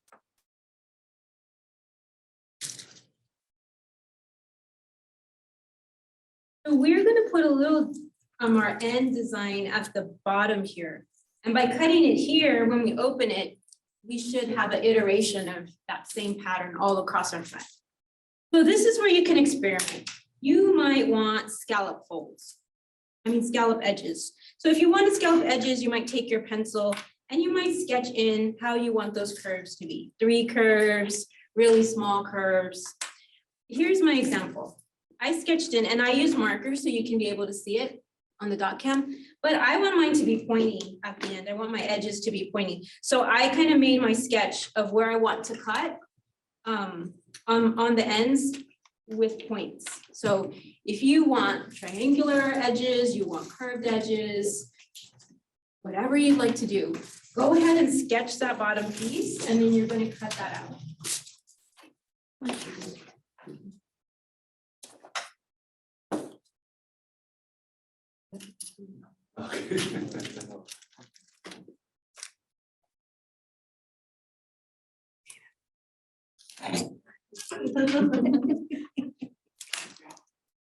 Now, when traditional Mexican artists made these, they used to do 50 or more at a time.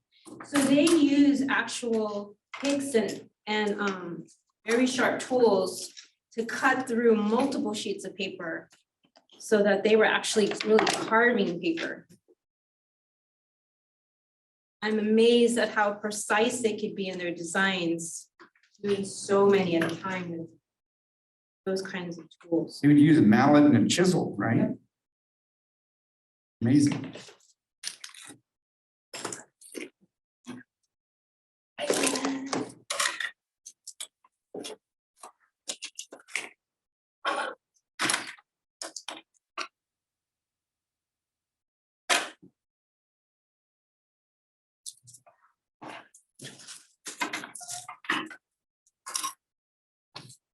So this is where you're visualizing that got a little bit of a stretch just a little while ago was really helpful because you want to visualize what this will look like when you open it up.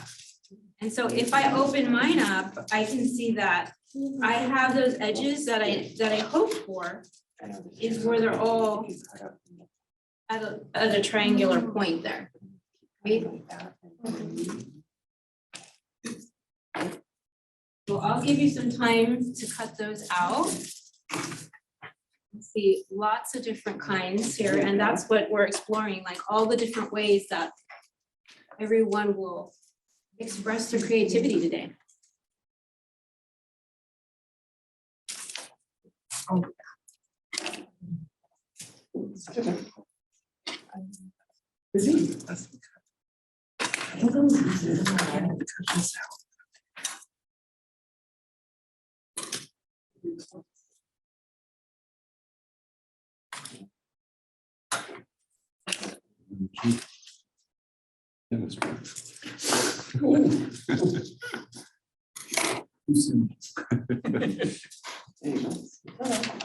We'll get them later.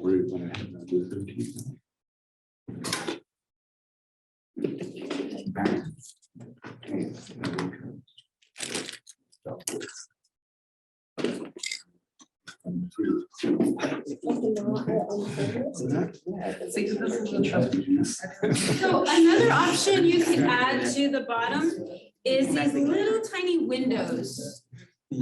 One thing that makes papel picado so beautiful is just every intricate cut kind of is almost like a paint you're adding to a canvas. So by folding up just the edge here, I can cut in these little triangles, which you'll see will turn into a different shape. But if I cut in these little triangles, and you can draw them in if you want to do it twice. But if I just do one here and open it up, you'll see it makes these little windows kind of in our paper. So that is an option if you'd like to cut those in. Of course, you can cut curves in, so you can cut a half circle in. You can cut another shape in and see what kind of design you get. I like to cut in these little windows just to put a little bit more detail on the end of my bag.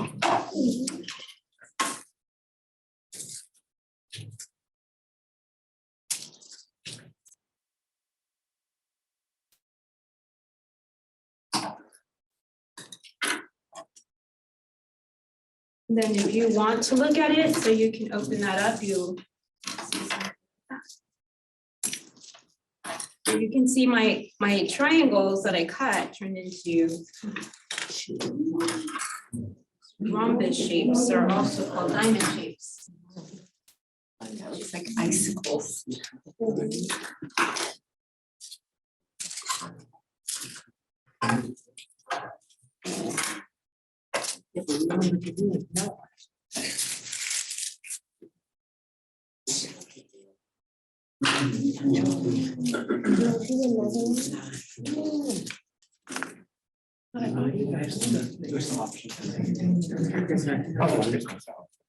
I want to help you with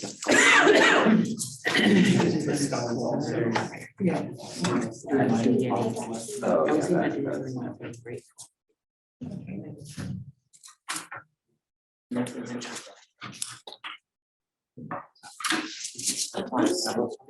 I already picked up. I got Christmas. Remember when I made executive session? You can't say Christmas. I told you, John said you in November, and I said, okay.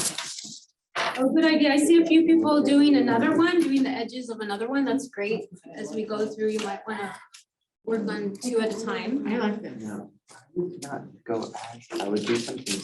You are not artsy in this down here.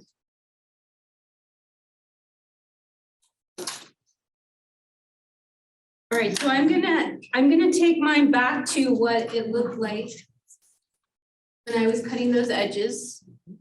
And I'm just gonna open up one fold. So I'm back to where I folded it in half. And what we want to add now here is some designs that are inside the flag. So I'm gonna take this top edge and I'm gonna bring it down and fold the paper in half, but from top to bottom. Now you'll have to estimate that bottom edge of how far you want to come down because we've cut it a little bit. So probably want to go up to where it's a little solid if you want to make some designs on the side there. I'll go about there. And then you have to just show that one more time. Okay. Several people were looking, just, still a little busy cutting, but yeah, like. So we were cutting it when it was like this, right? So I opened one fold up. And then I took the top. And I brought it down, and I'm saying that I brought it down to where it was more solid on this edge. And that's where I made my crease. Thank you. It looks something like that. Now you want to make some designs on the top and on the left edge. Okay, the top and the left edge. And your designs can be anything. If you want to make, and I like to sketch it in, so I space it out. You don't want it too close because you don't want to tear and have trouble when you're cutting it. And you don't want it too far because you want some designs when you open it up. So you might make a design that looks maybe curved. You might make it for that, or I might make something that's like, I know that this turns into a diamond, so maybe I want triangle piece there.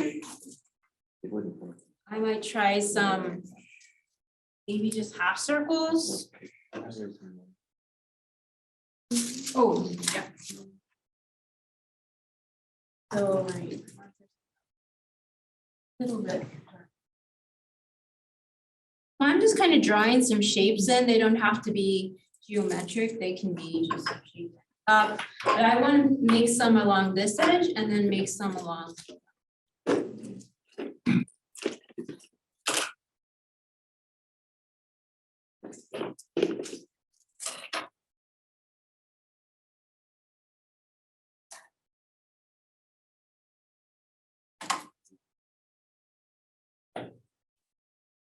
This is where we're going to cut all these pieces out.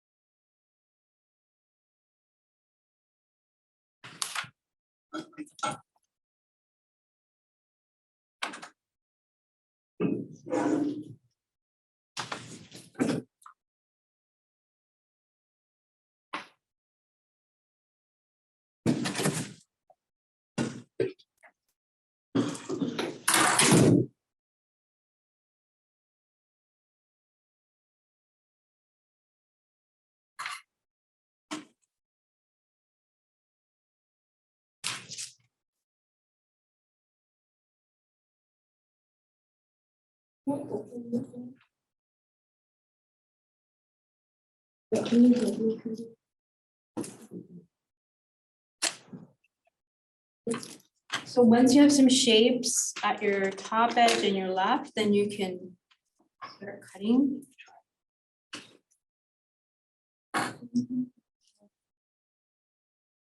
I'll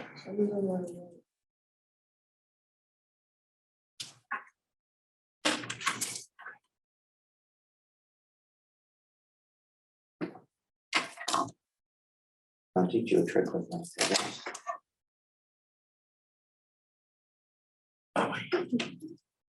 Don't use the tips.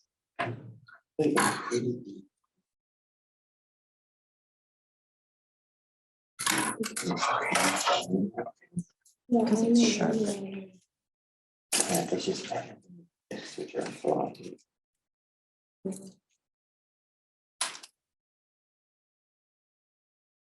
You beat you here yesterday. You here yesterday. Well, I was working. Some of our staff was here. Oh. But I actually got it. All right. Oh, were they with, yeah, with you? Yeah. Yeah, Epic. Oh, I got Yeah, you. I saw our post of their, a Facebook post of their, Yeah. or in that. Oh, trust me, when we opened up. it- No wrong way to do it because it's your creation.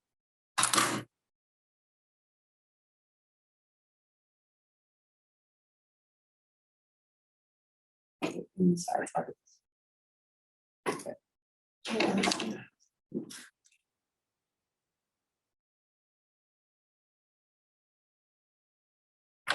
Something I'm noticing.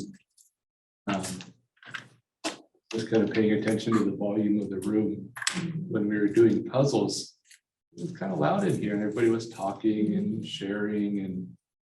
But now that we're more using the kind of creative side of our brains. A lot more individual and quiet.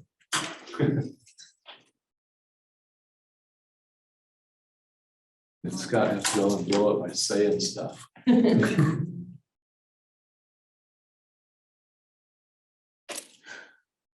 When you open it up, you're gonna see some shapes that maybe you're surprised. You're like, oh, let's make that shape again. Oh, I didn't know that shape would have looked like that when I opened it up.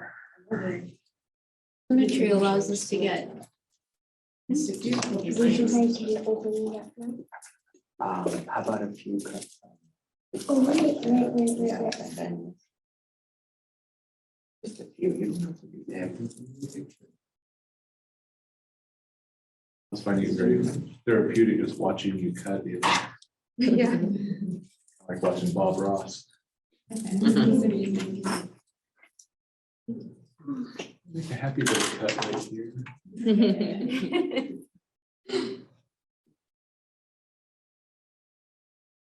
I feel like watching people cook.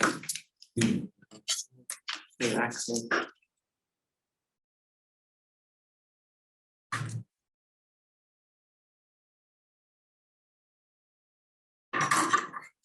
It was an amazingly small percentage of the people who actually cook, watching a cooking show. Right, well, if it's something I actually am interested in. Yeah.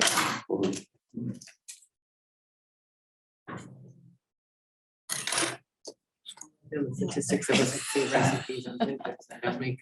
Right, yeah. Ooh, look at that. Wow.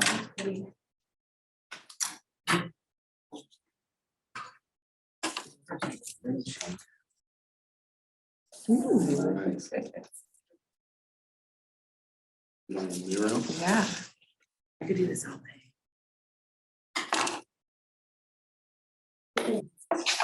No, do you think I can? Yeah.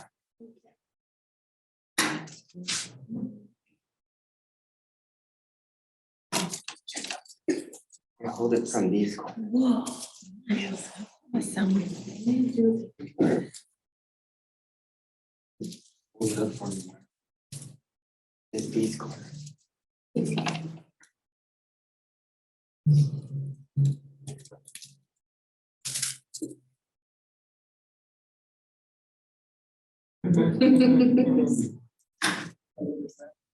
So maybe you're opening it up and exploring the shapes that you're seeing.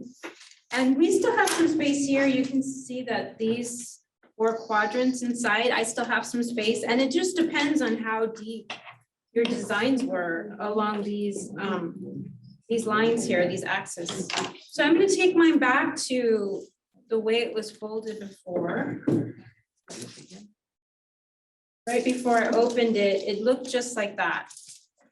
And that's where I drew my design at the top, and that's where I drew my designs on the side. So if I want to get some more designs in these spaces that are still solid, I just have to fold in another line of symmetry. So I can take this top corner and bring it down. I can make a line of symmetry. And it's a little harder to make a line of symmetry because this is a rectangular piece, but if I fold it down like this and I make my crease, I can see where where that line will be. And that's where I would want my designs to come out, because that's right in the center of this blank space essentially. So if I fold it down just like that, and I start drawing some designs on this edge, I can cut those into that space that still needs some designs in there. Now, what you have is how deep your designs are, because you don't want to really necessarily cut into these. So you want to be careful where those are, and maybe make some more shallow designs along that edge. So I'm going to turn it here. And I might want to make, maybe some curves or some more shallow triangles. Maybe with your scissor, don't come back. A little I'm just kind of checking how much space I have there, so I don't.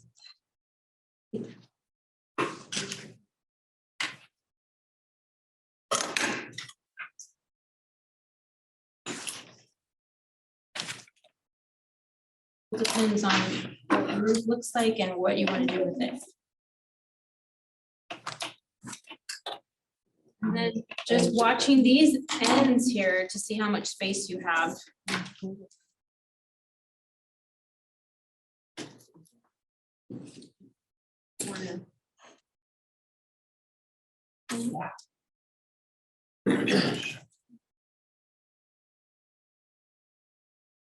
And after we get those in, we want to cut those out. Can you help me a little bit?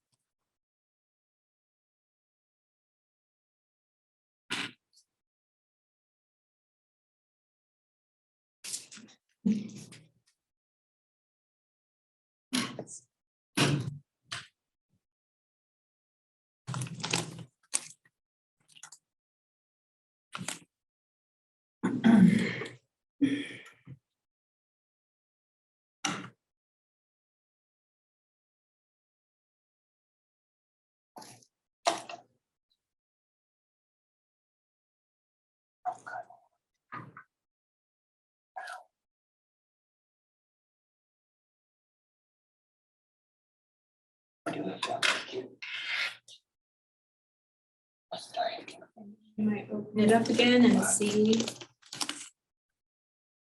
Looks like.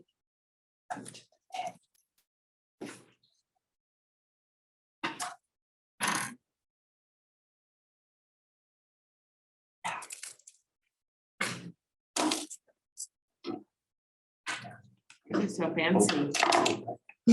Unless you think you'd be done with. Got mine a little bit too much there, but that's what tape is for. Unless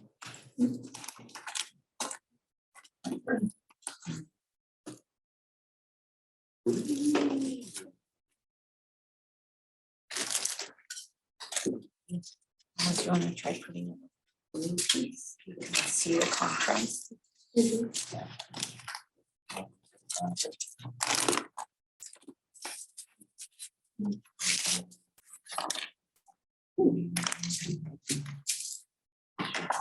the yellow.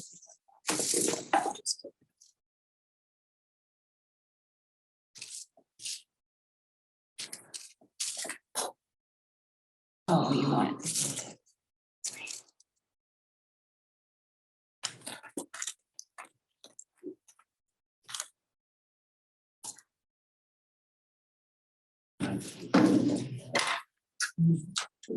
Oh, yeah. All right, yeah, so I invite you to take your pictures, add them to the mural. You can start seeing now the lines of symmetry. We had a horizontal, vertical line of symmetry we used to make our designs, and then we just use right now these diagonal lines of symmetry to cut one more time to kind of fill in those empty spaces. And these are easily attached with like clear tape to a piece of yarn. Really light, can be outside or inside, can be a collaborative project. Everyone makes a flag and puts it on yarn and hangs it up in a classroom. Everyone's looks different because all of us have a different perspective or different ways of expressing creativity.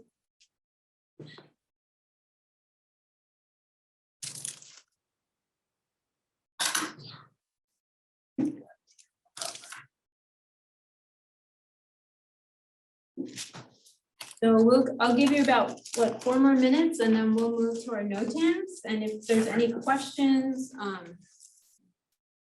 comments people are noticing, but also take some time to put a picture up there in the mural.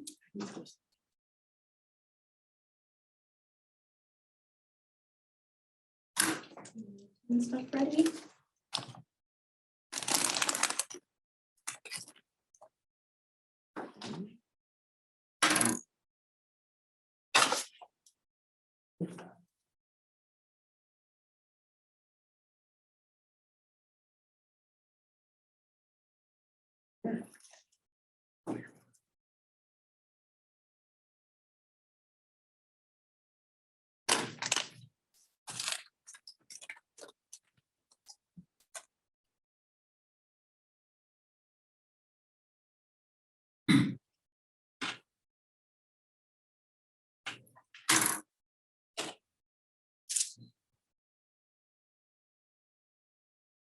We put a picture of the tissue paper brand that we used in the Miro board on the comment section because we found that that is a really good size. It's cut just the right, this size. So if you're wanting to do some more. Did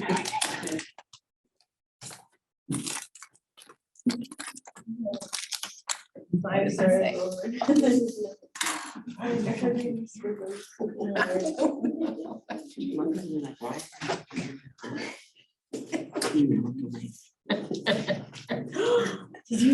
No. I don't know where it went now.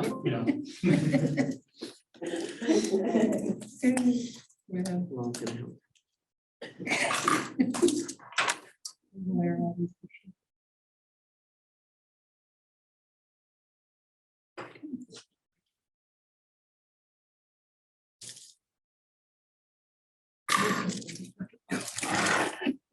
Good picture showing up here.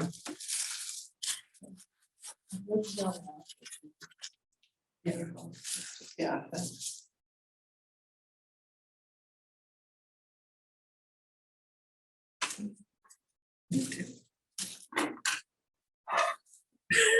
Did you take this one? Yeah. I'll take this one.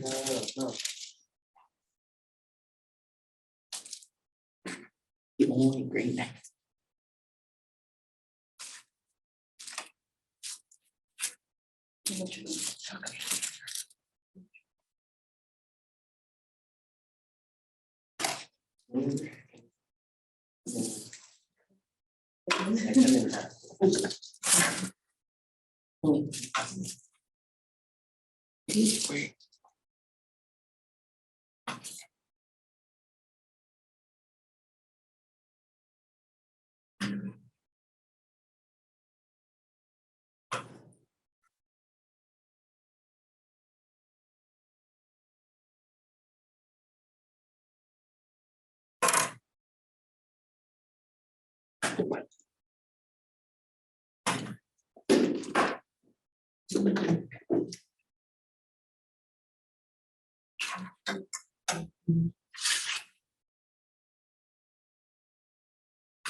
This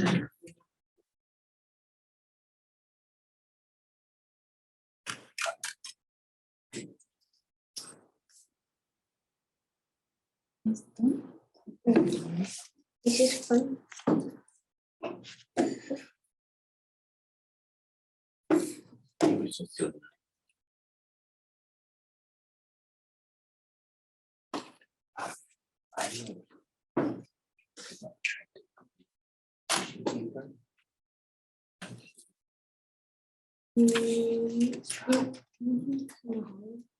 Just do the top. That's fine. So what we really want to do is just glue this whole thing. Watch, maybe mom has.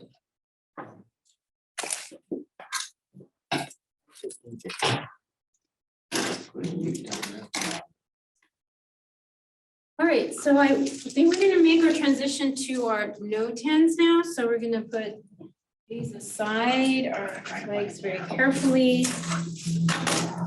And on your tables, or those who are online with us should have in their supplies, white cardstock and black cardstock paper.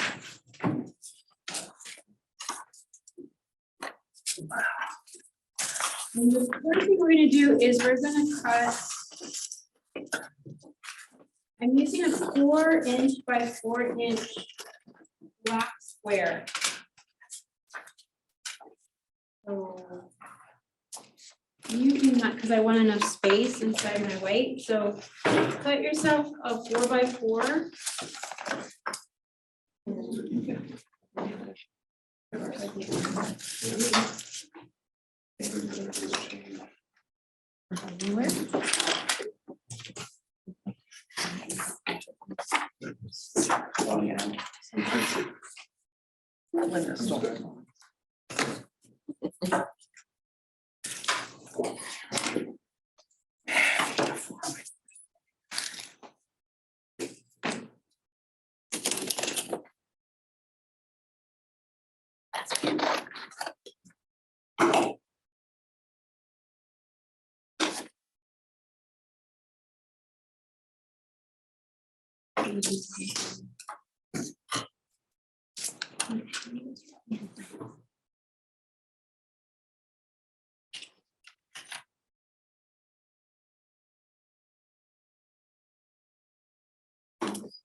Choosing to focus on something else. I'm not sure what it is.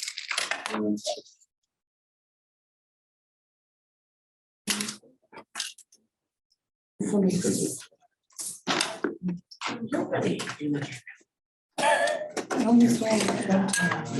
think we got it.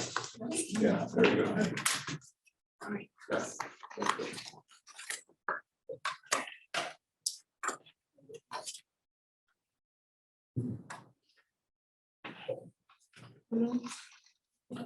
Right, so I have an example of a no-tan right here that's already completed.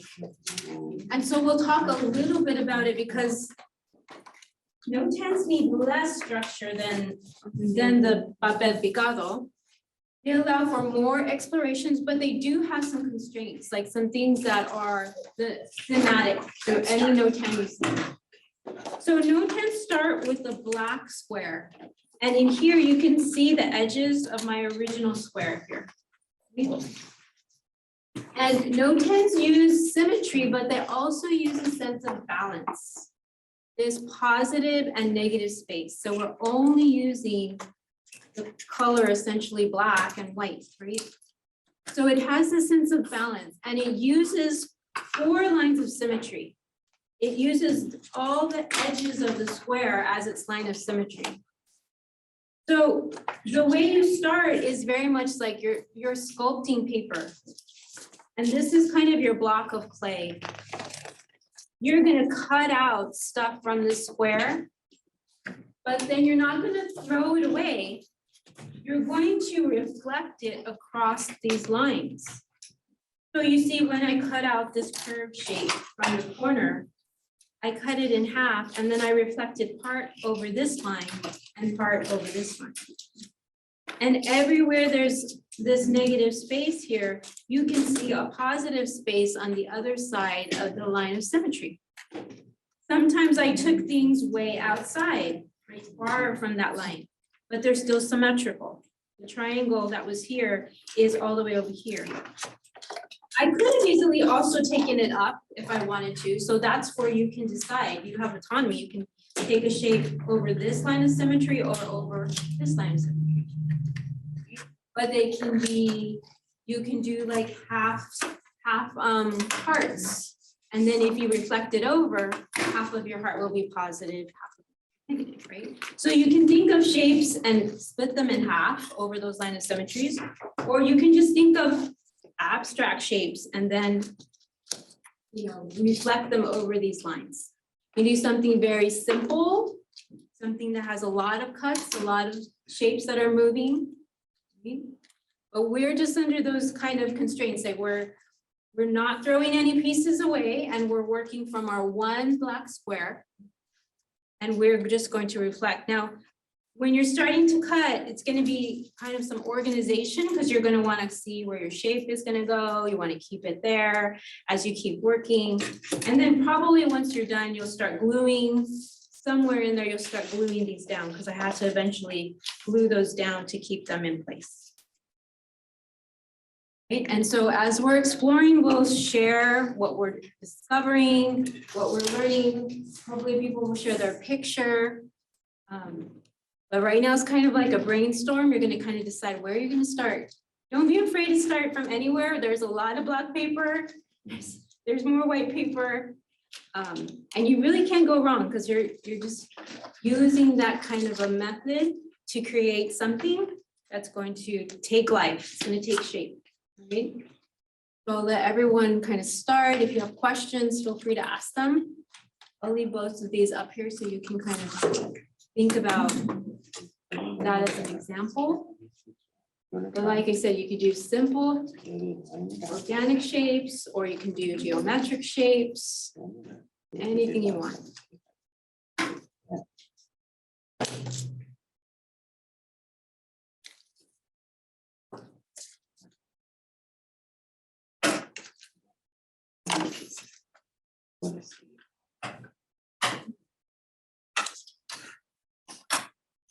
Yeah, somebody on the chat is suggesting, could you maybe start one just to give us an idea of how to get going? Yeah, so, I mean, depending on what I was going to do, so I had mentioned like if I wanted to do maybe hearts on the edges. So I might think about drawing like half of it. So if I, for example, cut that out.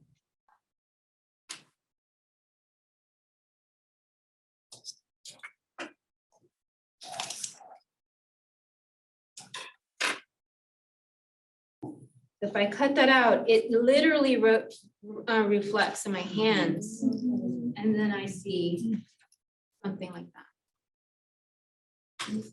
So if you want to think about a shape and using that line of symmetry to only use half of it, you can create the whole shape based on your reflection, how you're going to reflect it. Yeah, I think it was really helpful when you mentioned that each edge of the square is its own line of symmetry. So you can decide which line you're going to reflect over. Try to do it over here, so you know.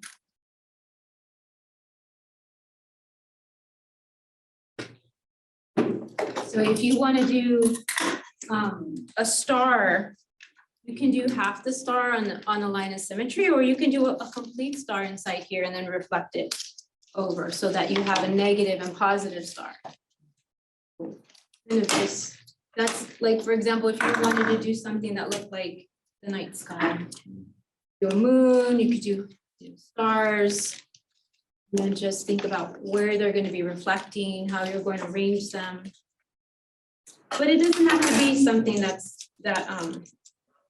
looks like a picture. It could be abstract like I did here.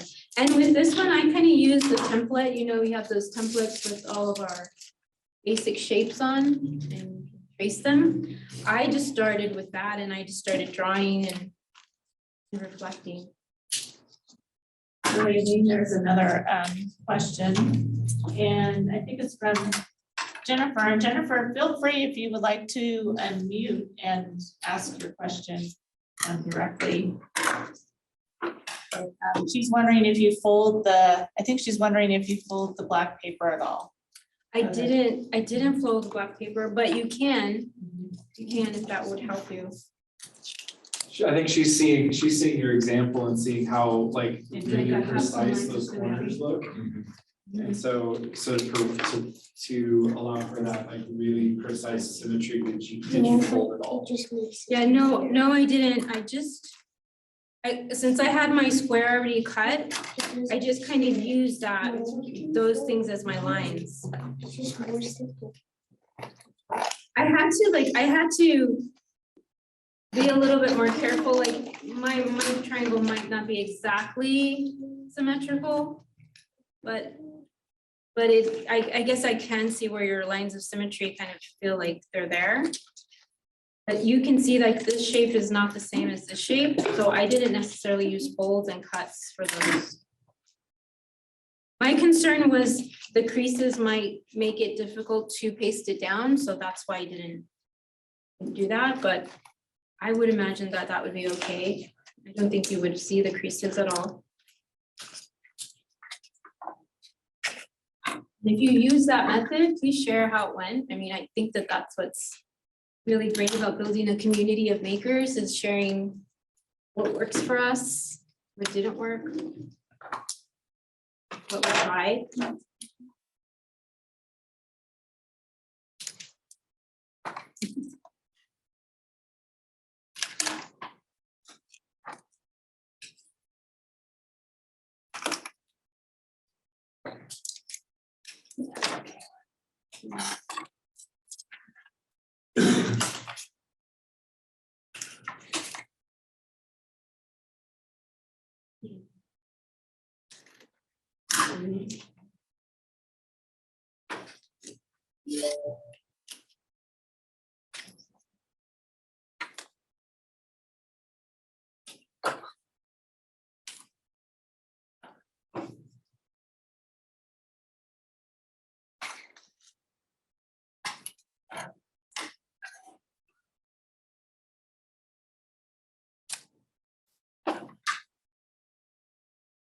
Jennifer's also wondering about any history or cultural background that you can provide. Oh, notans? So I just know that a lot of it is based on kind of a yin and yang and a minimalistic way of essentially painting, but with paper. I was introduced to it actually in a high school art class locally. The class had done notans and they were hanging all over the wall, and I got to talk to the teacher about just the whole process of the students doing it. And she mentioned how the concept of symmetry or reflection, a lot of them hadn't completely understood what symmetry was or what that idea of reflection was. So there was a lot of starting over when they started the notans, and she found herself trying to explain what a reflection was, what a true reflection is, and how they were placing them over that line really mattered, not just over the line, but a specific place. So because I have that math background, we kind of discussed the ways that there's so much math there conceptually that they're applying in their art. And so, yeah, I just brought it here to the center and we played around with it and just really embrace this as a cultural way of implementing some art, but also through the application of symmetry and how it could be used more to have integrated STEM coming in. I think it is a Japanese art form. Yeah, Japanese. If you, That yin and yang between light and dark, strong and weak. And if you like Google Notans, Notans, Okay. you see a lot of different beautiful designs that were created. Too deep. And remember. And lose the deep part.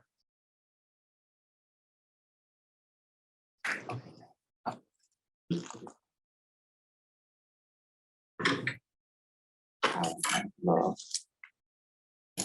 this cut that you just. Then I usually do this. Other side.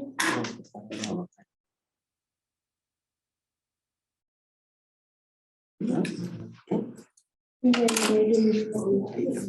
If you want. the symmetry is also. Symmetry means like the same exact thing. On each side. If I do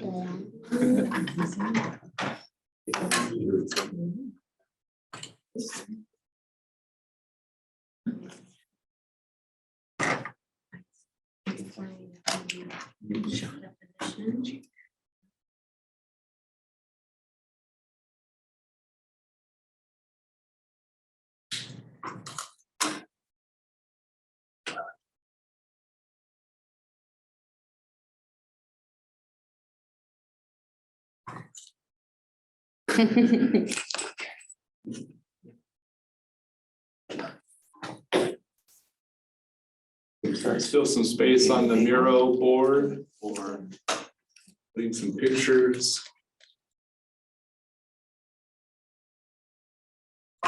Truth is, there's nothing magic about that board, right? Big or small as we want.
It'll probably be easier.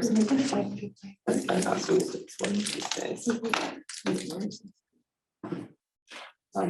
I would say no, but Nelly would probably say yes. I don't know. Yeah, so. I would do. Have some more. Your symmetry is half. I'm sure that-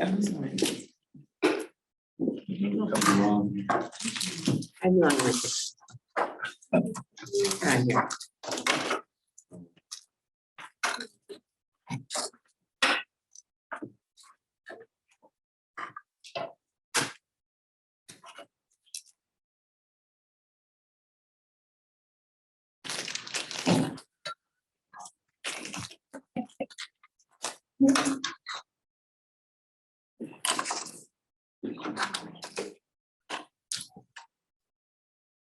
I'm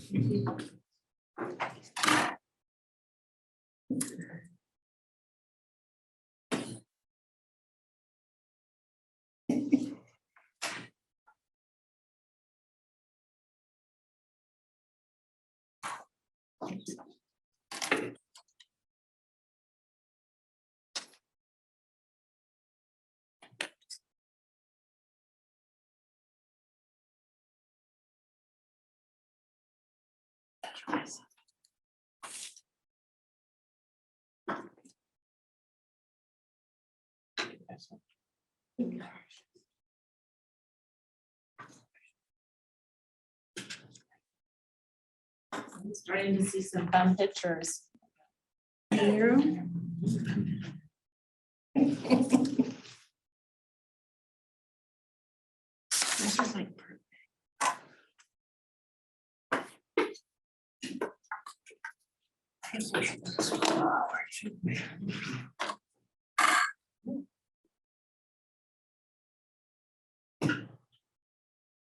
Oh, and I forgot to say, on the Miro, you probably saw it already, but it has a template for some more papel picado, like designs and One more. some other kinds of patterns that you might want to explore. So that's I'll do a this. resource that you can download.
You're not supposed to be having that much fun. I'm just laughing at how terrible mine is compared to others.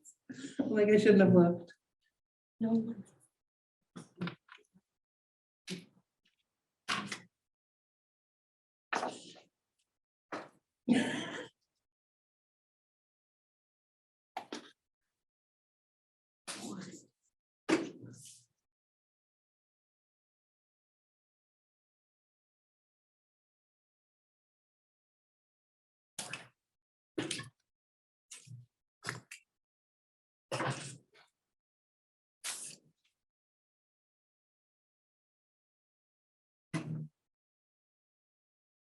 You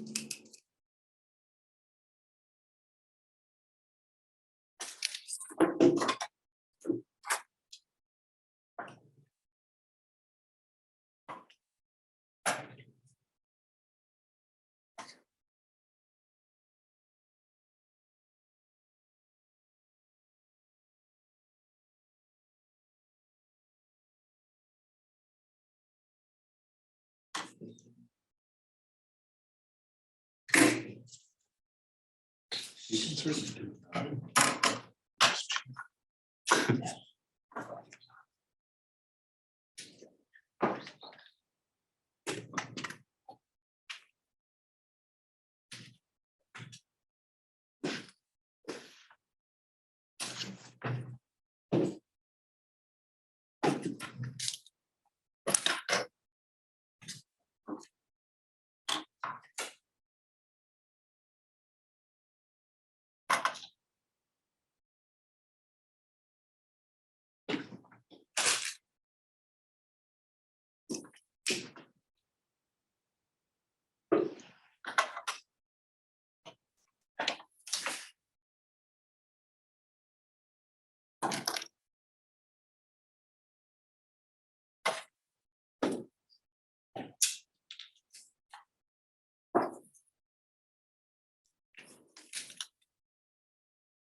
Right, so I hope you've enjoyed that, and as you're finishing up those, taking your pictures, posting them.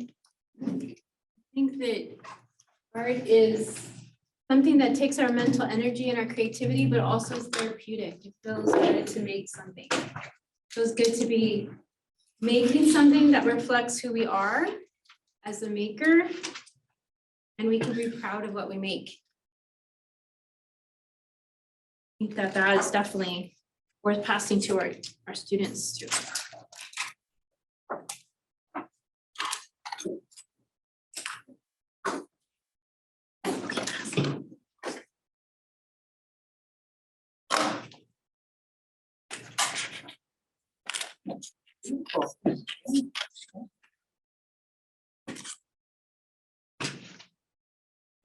My picture showing up in the. I'm very Ooh, look at those, yeah.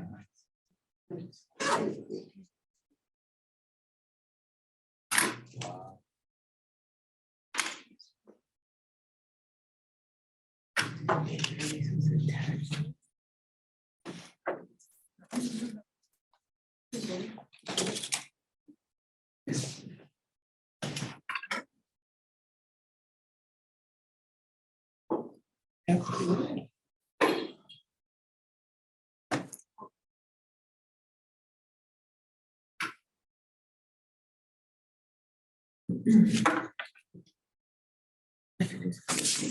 Sharing, those are great. Thank you, Adrian.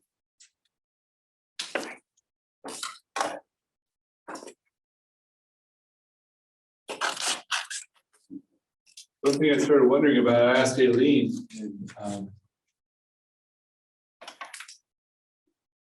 wondering about a double reflection, like if you cut a small piece out of one of your small pieces and reflected that over an outside line of symmetry.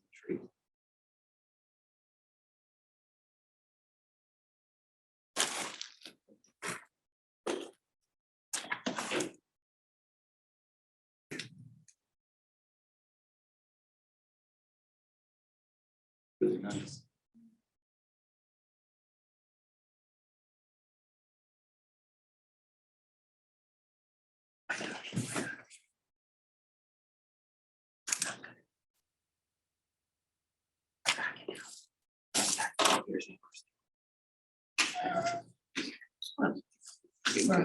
Reflecting back out and then reflecting back in. Getting something to reflect. Yeah, I mean, coming back inside, Yeah. yeah.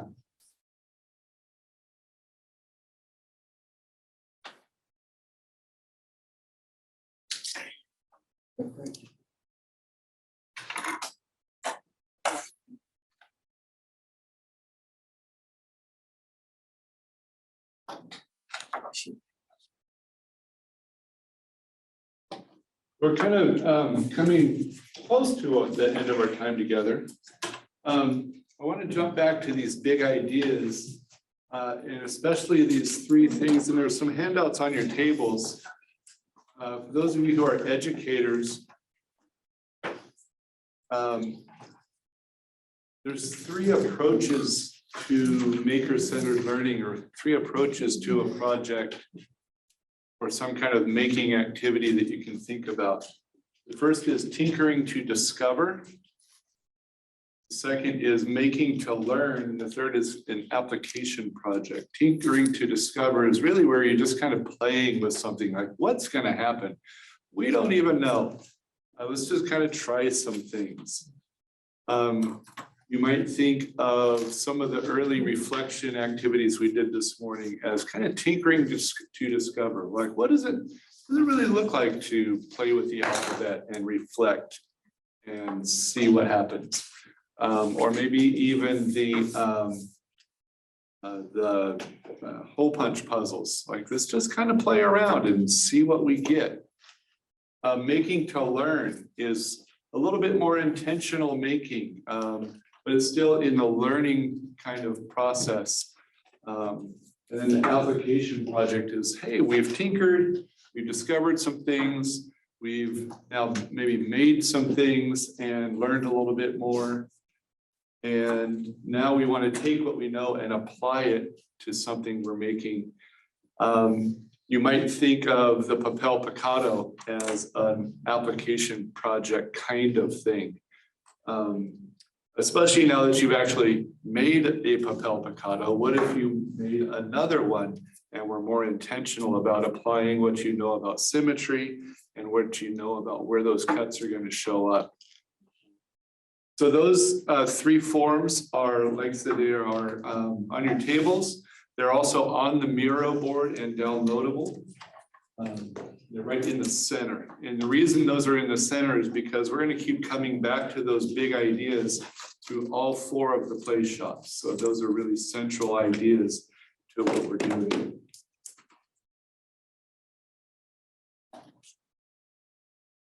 We do want to invite you to our next play shop, which will be December the 3rd, where we are going to make some light up holiday cards, light up and pop up. So now that you've experienced one of our play shops, tell your friends, invite friends, neighbors, family, and fellow educators. Those of you who are online, blast it out through your email list, or everybody can do that. We would love for these to just really keep growing and developing. So the holiday cards are really going to be really cool. We'll be doing some different kind of cutting to make them three-dimensional, but then also playing with some electrical circuits and LED lights and getting them to light up. All right. And if you go to the website at aimcenter.org, just like you did to register for this one, you can register for that one. And we would love to see you here in person or online. And then we just wanted to say thank you for coming today.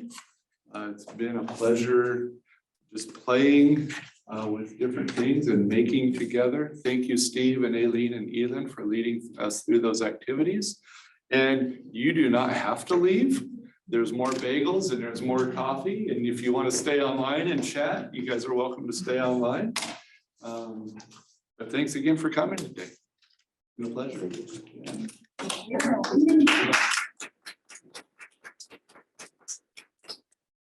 So continue to cut and play and eat and stuff. Thank you for joining us online, everyone. Yeah, thank you. keep on adding to the Miro board if you would like. Yeah, absolutely.